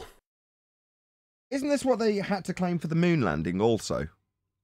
They had to revert to they had to throw Einsteinian rhetorics away in order to assert their differential in weight on the moon after travelling via a second law of thermodynamics violation. I'm sure it's Brian that normally covers this. Sorry, Nathan, what did you say? He's saying you get less and less weight, and one of your arguments is to point out that they have to revert to the old-fashioned 107-year out-of-date Newtonian rhetoric of gravity when describing what happened on the moon, according to their bullshit story of travelling through a sky vacuum. That's what he's describing now. The Earth spinning faster and faster and faster, and changing the gravitational effect that you'd have on you until you reached 0. That's what he's describing, right? Yeah, if you believe in the moon landings, then you deny Einstein's general relativity. That's all there is to it. They can't coexist. Because a force of gravity, and QE will support this, a force of gravity involves instantaneous action at a distance. So there is no way, it's an instant thing, right? So when they're showing the claimed astronauts on the claimed moon, they're jumping around at only 1/6 of the weight they have on Earth. That's the claim. But that completely goes against all of general relativity, where weight is not part of it, and there is no action, instantaneous action between two masses. That doesn't exist. There's only accounting for one mass, not two masses at a time, one mass. There is no attraction between masses, and it's all capped off by this claimed two-way speed of light calculation. Nothing can move faster than the two-way speed of light calculation within Einstein's relativity. For mass attracting mass, it's instantaneous. So there's no cap of not only is there no attraction between masses or weight involved in Einstein's general relativity, but there's also that capping of with the two-way speed of light calculation, which means nothing can happen faster than that. So even gravitational waves within his general relativity don't move faster than the two-way speed of light calculation through their universe. So there's no way to have mass attracting mass. So if you believe in general relativity, you deny the moon landings. If you believe in the moon landings, you deny Einstein. That's basically the best size of it. And Which you'll is just hover over the equator, standing there. Do you know what speed that is? I'll tell you. Okay. If Earth rotates once every hour and a half. Damn. Okay. Now that's... Go on. And maybe that was his co-host interrupting him. Fast, but think about it. Think about it, okay? If we rotate once every hour and a half, and you're just floating there above the Earth, you are actually in orbit around the Earth. Orbits is just another begging the question fallacy. Show me an orbit. That's right. Okay? Do you know how long it takes the space station to make one orbit around the Earth? It doesn't. The space station, number one, is just a light in the sky that we observe from the ground. Number two, to have it be in perpetual falling motion, i.e. in orbital motion, you'd have to have a sphere Earth for it to orbit around. You haven't. You haven't got a physical geometric limitation to your view at 1.2 times the square root of the observer's height in feet to assert that there's a curved edge for it to fall around in a spherical way or in a circle. I know there are no orbits. We've debunked all of them.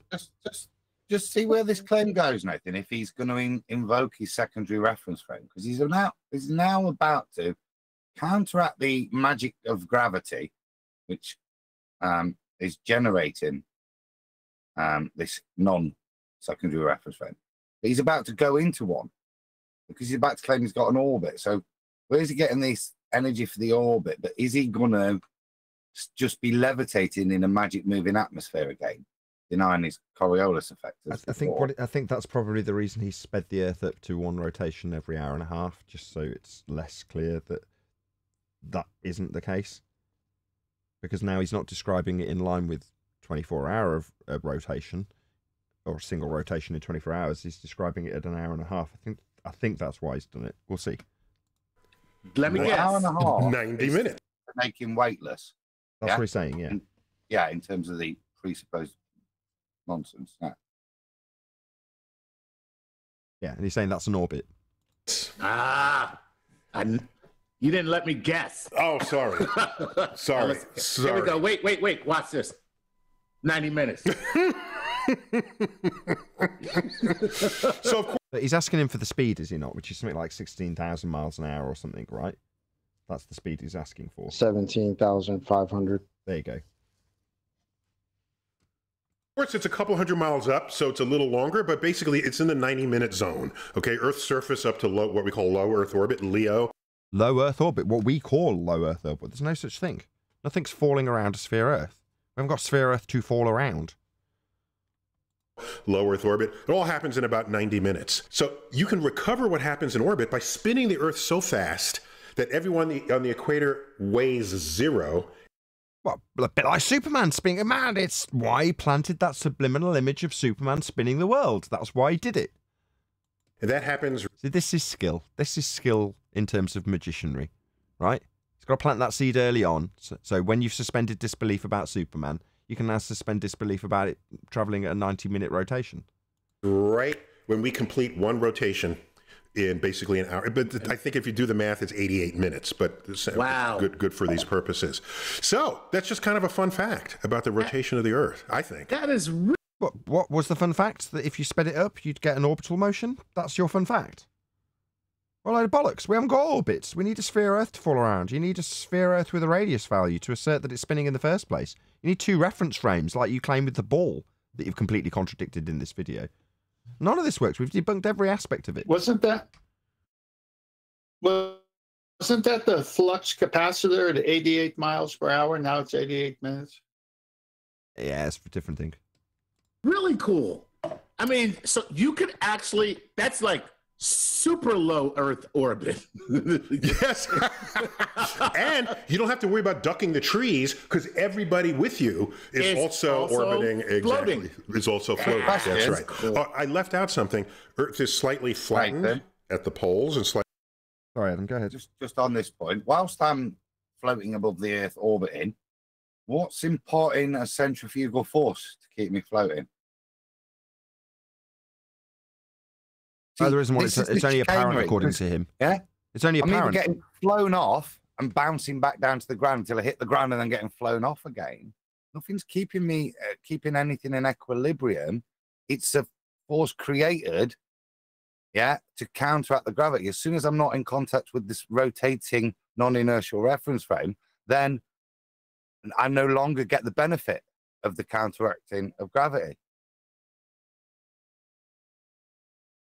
May I ask, was he claiming that when you jump up in the air and land back on the ground, you're actually orbiting while you're up in the air? Is this what his claim's coming out to? No, the Earth's rotating at such a rate that your weight in weight equals m times g has been counteracted by the centrifugal force at the equator so that the two are equal. So you have no weight per se. So you're hovering above the ground, apparently.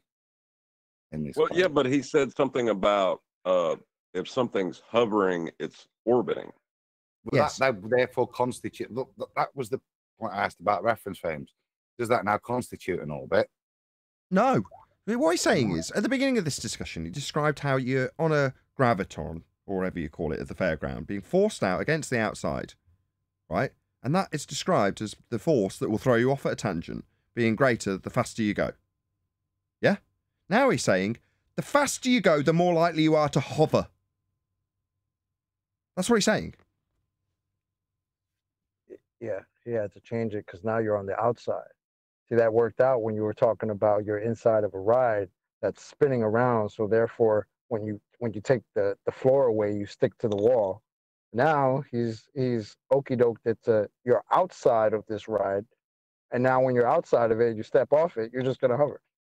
As long as you're going super fast. That is. No tangent to throw you off by, according to his description earlier. Now you go fast enough, you fucking fly like Superman. Slightly wider at the equator. We might have said this on another explainer. Right. So we're oblate. We're sort of hamburger shaped rather than prolate, which would be hot dog shaped, stretched pole to pole. We're flattened at the equator. So flattened at the equator. Where'd you get the equator? What is it? What was measured? How was it measured? Oh, it was measured off a flat plane. It's an angle measurement. It denotes the circle around Polaris. At the extremities, you would see it. That's what the equatorial plane is. You keep using this term and then saying that it's in relation to somehow being spherical with a slightly chubbier bottom to the bottom half of the hemisphere, you're going to assume? No, the entire description of your equator comes from a flat plane. So how are you going to take a measurement of a star with an angle from a flat plane and then say that somehow that's in relation to a sphere Earth? It isn't. Can't be. Everyone on the equator is farther away from... Worse than that, Nathan, the globe cannot be an oblate spheroid. If it was an oblate spheroid, the latitude and longitude grid could not be placed upon it because that is based off of certain distances from the GP point of Polaris, which means that if it's an oblate spheroid, what would happen is the two longitude lines that leave, any two corresponding longitude lines that would leave the North Pole point of the latitude and longitude grid would never meet at the bottom of what they call the South Geographic Pole. It would never meet there. They couldn't meet because, and what would happen is all the distances between the latitude lines would all start becoming skewed as you approach the equator, and they would get more and more an accumulation of being skewed after the equator. So south of the equator, all those longitudinal distances or the distances, sorry, between the longitude lines would be skewed more and more and more. So none of it would work. It could not work if it was an oblate spheroid. Their model has to be an exact sphere. From the center of the Earth than people living on the poles, people and penguins living near the poles. If you're farther away from Earth's center, the force of gravity on you is less. Gravity is not a force. So already there... You've just thrown Einstein under the bus. Weight is less just because Earth is bulbous at the equator relative to the poles. Then you throw in... As shown by what? When was this demonstrated? The rotation on top of it. Folks on the equator got it made in the shade. Well, watch out, Atkins. There's a new diet coming. It's a new keto diet. It's a new keto diet, the super low Earth orbit diet. Earth orbit diet. The super low Again, Earth orbit. diets are so that you lose mass. Yeah, they're just laughing at their own nonsense at the moment. Yes, not that you lose weight. Oh, yeah, all right, that's just right. to make that clear. Keep forgetting that. And Chuck, one last thing. I said Coriolis force was another sort of fictitious force. So air pockets going north from the equator overtake the land that they find themselves over because it was going sideways fast. What the hell was that? Say that again. One last thing. I said Coriolis force was another sort of fictitious force. So air pockets going north from the equator overtake the land that they find themselves over because it was going sideways faster than the new place it finds itself. So 2 reference frames. Oh my God. I was going to say, he's just done himself. That means his football didn't work. A moment ago, he's described the atmosphere and the air moving together so that you won't feel anything. Now he's describing the effects of 2 reference frames. So what, Earth and atmosphere separate from one another? Yeah, it's self-evident. like We've got wind. It's a triple okie doke. It's contradicting himself in his own video, in this video. Okay, so it The overtakes video I it. made recently, sorry, I made a video recently, I think it's my 3rd video back, and it's about an airplane flying directly from Heathrow, London, to Accra, Ghana, directly north to south, along a longitude line. And what it would have to do within 6.5 hours to meet up at Accra, Ghana, based on their claim. And everyone in there, including commercial pilots, tried to tell me, there is no deviation, there is no deviation, there is no deviation. You don't have to deviate. You just get carried along. There's no deviation. You don't have to do anything. And here is Neil deGrasse Tyson asserting something completely opposing to what the commercial pilots were trying to claim to me.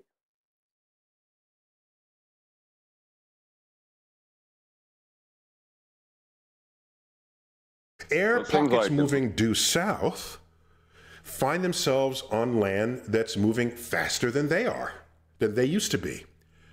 So what happens is, if you have a low pressure system, air from a... Pressure? Where'd you get that? Low pressure? On a sphere Earth? How was that achieved? I want to know. Need a container for that? You're gonna need a container. Back on what Bryce said earlier. More support, Brian. This is Tyson describing differential with retained angular momentum. So he's actually making the claim that planes take off backwards. He's now gone to that side, if that's what he's saying, with his air pockets and reference frames. He's claiming differential. He also said a hamburger that's flat and round. He said the equator was flat and round. If you listened, he said it was both. No, I'm more pertinently, I think he's got Coriolis virus. He has. That's what he's describing now. The anti-flat earthers rhetoric. Globiolis. Yeah. Above it ends up coming in behind it, and that creates a general circulation that is counterclockwise for all storms and nearly all tornadoes. Okay? There's some exceptions, but it requires extraordinary circumstances to counterbalance that. How can a not actual a force that's an illusion of Coriolis effect do anything to wind ever? Answer, it can't. It's an optical illusion. I was hoping to hear how hurricanes 100% move in a straight line, but I guess he's not going to get to that in this video. So, all storms in the northern hemisphere rotate. I mean, what now? We're assuming spherical surfaces now. No reason why, no evidence to show it. Counterclockwise. If you counterclockwise is relative to your position. Sped up Earth, you increase the Coriolis forces. There are no Coriolis forces to increase. It's a not actual deflection observed as you turn beneath things. So you're saying if you speed up Earth, you're going to speed up a not actual force? I'm afraid not. He's a clown. And then you have ferocious storms. Why? Because they're not moving in the inertial reference frame as you turn beneath them in the non-inertial reference frame to cause them seem to drift. You think that's going to make them speed up? Stupid. Doesn't understand Coriolis effect. Suddenly he's got ignorance to Coriolis effect. Previously you knew that Coriolis effect would be non-inertial turning Earth turning under footballs to cause deflection. Now he's got this course crap. Globiolus. According... Sorry, go on, talk. Sorry, Brian. I was just going to say, notice how he's not describing any of these storms as apparently rotating. He's describing them with actual rotation. Right. So I call him Kosho. Let me say one. I never thought I'd see the day when I would call Neil deGrasse Tyson a heretic. Chaz, what's happening on Jupiter? Okay. What he's saying. Jupiter's way bigger than Earth? Yeah. Is it? It's a tiny little dot in the sky. We had it up earlier. What do you mean it's bigger than Earth? The light in the sky is not even comparable to Earth. Earth's the ground beneath my feet. How are you comparing a dot in the sky to Earth and saying it's bigger than it? No, obviously not. It's, 10 times across. Where'd you get the scaling value to do this? You're scaling this with Kepler's third law of interplanetary motion and an assumption of R for Earth and Venus. That's why you're saying it's bigger. No, we've debunked every aspect of this maths. Definitely not. Okay, you can fit like 10 Earths across the... 10 Earths? What? Earth radius that you've used to scale it? That's why you're describing it this way. No, you'll need Earth's radius for you to make this assertion based on the scale of the R value of Earth when superimposed on Venus to give you the size of Jupiter. Width of Jupiter? Something like that? Maybe... No, not something like that. Something you've assumed with an R value for Venus superimposed on it after assuming Earth's radius, which we've debunked. And then scaling it with Kepler's third law. You don't know how big Jupiter is. It certainly isn't bigger than Earth. It's a light in the sky. 8 Earths. And Jupiter rotates twice as fast as Earth does. Does it? Says who? Oh. There it is. So... Jupiter had the great red spot. Oh, the beautiful red spot. It is a storm. And it's been raised. Oh, right. It's a storm. What, like high pressure gas? So it's a storm in a sky vacuum. Storms, high pressure gas, expand into whatever volume they've got, Mr. Tyson. Are you unaware of the second law of thermodynamics? No. What? Jupiter is definitely not a giant ball of gas with storms in a sky vacuum. Definitely not. It's a violation of natural law. Well, he's back to claiming that rotating objects create storms. It's like what he's essentially stating that if I'm on a children's roundabout and I'm sitting down on it and someone spins me around, and then I look up and someone flies a drone straight over the top of that roundabout, and even though the drone is flying straight because I'm rotating, it appears to me that the drone is taking a curved path. That at that exact time, there should be a mini weather system start over the children's roundabout. That's what he's aging for more than at least 300 years. Okay, so these are the consequences of. That's a weatherman's. I can't. It's a weatherman's happy place. Yes, I was gonna say yes. The weatherman will always have a job on Jupiter. That is really. How do you know it's gas pressure? Given that you say that the surrounding black area, when you're looking at that light in the sky, is a 10 to the minus 17 Torr vacuum, how could you possibly say that it's gas to have weather, for weathermen to be happy there? Definitely not. It's a violation of natural law to assert it. It's a weatherman's dream. Definitely not, because it's not gas at high pressure in a sky vacuum. That's idiotic. like that. A 300-year storm. Yeah. No, definitely not, because that would be a high-pressure gas in a sky vacuum, wouldn't it? I'll never be fired. I got a lifetime job. All right, so Chuck, we got to call it quits there. All right. All right. Always good to have you, man. Always good to be here. Okay, I think the biggest trick. I think the biggest trick of Coriolis is it doesn't matter whether you assume the Earth's turning with the atmosphere that you presuppose, or if you assume they're spinning together. Just as long as you assume they're spinning, that's all they need you to do. Precisely. Something. Exactly. It doesn't matter if Earth turns underneath football, shortening flight times travelling west, or Earth and atmosphere spin together, violating the second law of thermodynamics and gas behaviour. It doesn't matter, because you're assuming it spins in both instances, so that's good enough. We're assuming it spins. What do you mean it doesn't work because flight times would be shortened? Oh, Earth and atmosphere spin together. Well, then there's no Coriolis effect. Yeah, that's because they're two reference frames, spinning under the other. All right, well, that would shorten flight times. Yeah, because they're spinning together. But every time we okie doke from one to the other, we're still assuming it spins. Well, I still maintain that he's claiming that a children's roundabout should be able to, you observing a ball appearing to drift when you're sitting on a children's roundabout rotating, then there should be a storm beginning at that point over that children's roundabout. Now, I know it seems ridiculous, but that's exactly what he's claiming. Yeah, only if you spin it fast enough.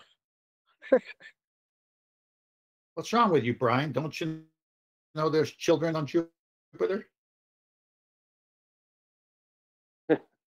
No, but that's what he's claiming. I know it's a joke, but that's what he's claiming. He's claiming that if you sit on a children's roundabout and someone spins you around, someone flies a drone in a straight line over the top of it, because the drone appears to take a curved path, that means that there's going to be a mini hurricane on that children's roundabout. Wow. That is his claim. I know it's stupid, but that's his claim. How long is this nonsense going to go on? How long are people going to be duped by this nonsense? Well, as long as he doesn't ever have to go into how Coriolis is simply an optical illusion as seen from the non-inertial reference frame, he doesn't have to. It'll go on forever and ever. Because like we said before, he could just say, they could just pull out whatever they want. It's either spinning separately, two reference frames, therefore we have Coriolis, and footballs can go into field goals due to the rotation of the Earth, or we have the air and the Earth moving together, right? They just pull out whichever one they want, whichever one they could use, and whichever one makes sense at the time to whoever they're speaking to. So therefore, they can go on forever. It's an awesome magic trick when you think about it, because we see anti-flat earthers do it all the time. Exactly. So long as they apply the Simondan tactic, which is like don't engage with flat earthers, they'll get away with it. But the moment they engage, they're going to get ripped apart by flat earthers, and that's why they ridicule it, because they can't engage. That's why they can't come in here anymore. They can't win. Yeah, and you even got a chuckling guy over there who sit there laughing at all the jokes, which are really cringe, to be honest. Heliocentric model jokes are cringe. That's what I'm saying. They really How long are. are people going to get fooled by this? They're laughing in your face. They're laughing at themselves. And people that buy it. No. Well, no one gets a chance to. That is Nathan? very true. And I was sorry. Go on, Tent. Go on, Tent. I have a very poor connection, so I'll make it fast. Sorry, because you guys are popping in and out. Hopefully this is getting through. Nathan asks, is there a video that he makes a mistake? And I found this one to be the first one that we caught him on, and Nathan got it without me even alerting him to it, where he said the atmosphere moves with the Earth, and then Nathan spotted it and then talked about the football. So here's the first one that we officially could count that he made a mistake. Did he though, or is it part of the magic trick? Was it a mistake, though? That's Was it heresy. really a mistake? That's heresy. Not a Or did mistake. he actually, Well, because No, how I many? think it was a mistake. Because how many of these? Because he calls these videos explainer videos, right? how many explainer videos has he had on Coriolis? Because remember, you sat down, oh, we got to talk more about the rotation, blah, blah, blah, right? So again, we've listened to a bunch of these, and if this is the first time that he's asserting that the atmosphere and the Earth are rotating together, maybe it's not a mistake. Maybe it's something that he's throwing in there now, because as an explainer, there are people, because we know there are people running around talking about this now, right? Like us, right? So maybe it's not a mistake. But he did make a mistake. It's very purposeful. My But he opinion, did anyway. make a mistake. Sorry, I thought you were finished when I stepped in there. He did make a mistake because he almost said the word feel when he was talking about not feeling when it came to central field before us. And it's such force that we were something. Yeah, that was funny. Kiwi, you should go back and listen to that. No, you call him Anthony's right. That one, Brian, but he did make a mistake here. He definitely went to say I'm going to drop and rejoin.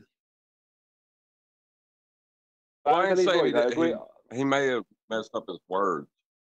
He may have messed up his words, but I think as far as the magic trick of convincing the world that the Earth's spinning, I think he did the magic trick well.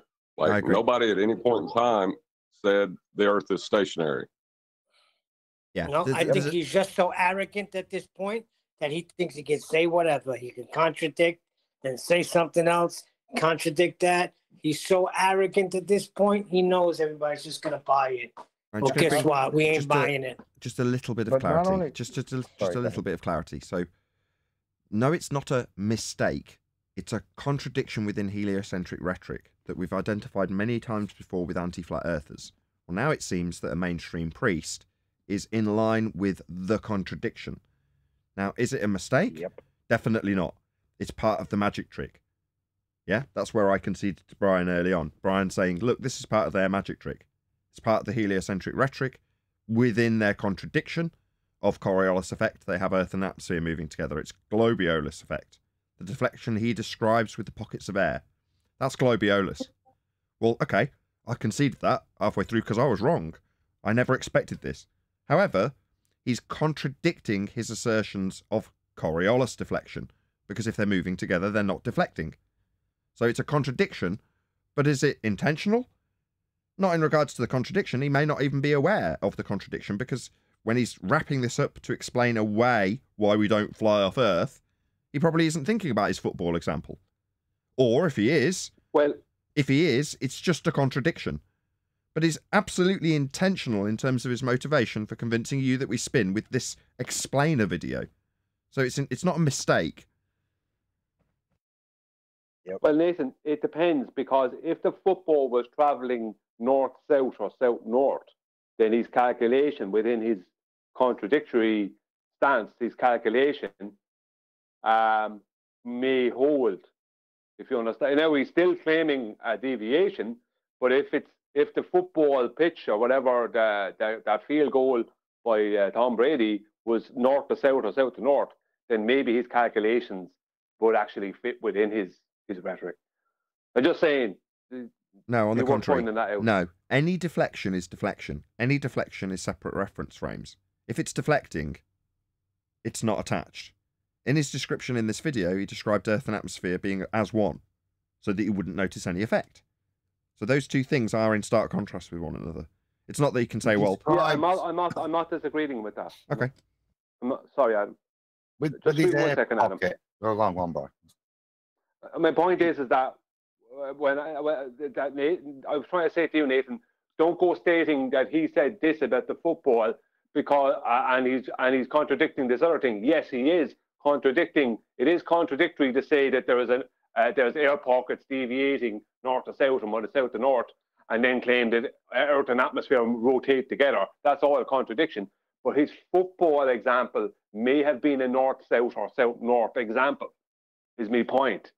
So you might try and grab him on something there, and he's actually within his own rhetoric from this video and his calculations, they will fit what he's claiming within this video. I can't. That's all I'm saying. No, because the contradiction is also in this video. So in this video, he's simultaneously claimed that they move separately, like with the pockets of air, which would lead you to a conclusion that aircraft take off backwards.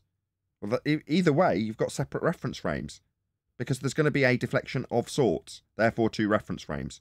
If they're moving together, that is a single reference frame. And in this video, he detailed both. So it was self-contained, which is good, because it means that we don't have to go back and cross-reference him to say, look, Erie is claiming 2 reference frames with the football, which he most certainly is.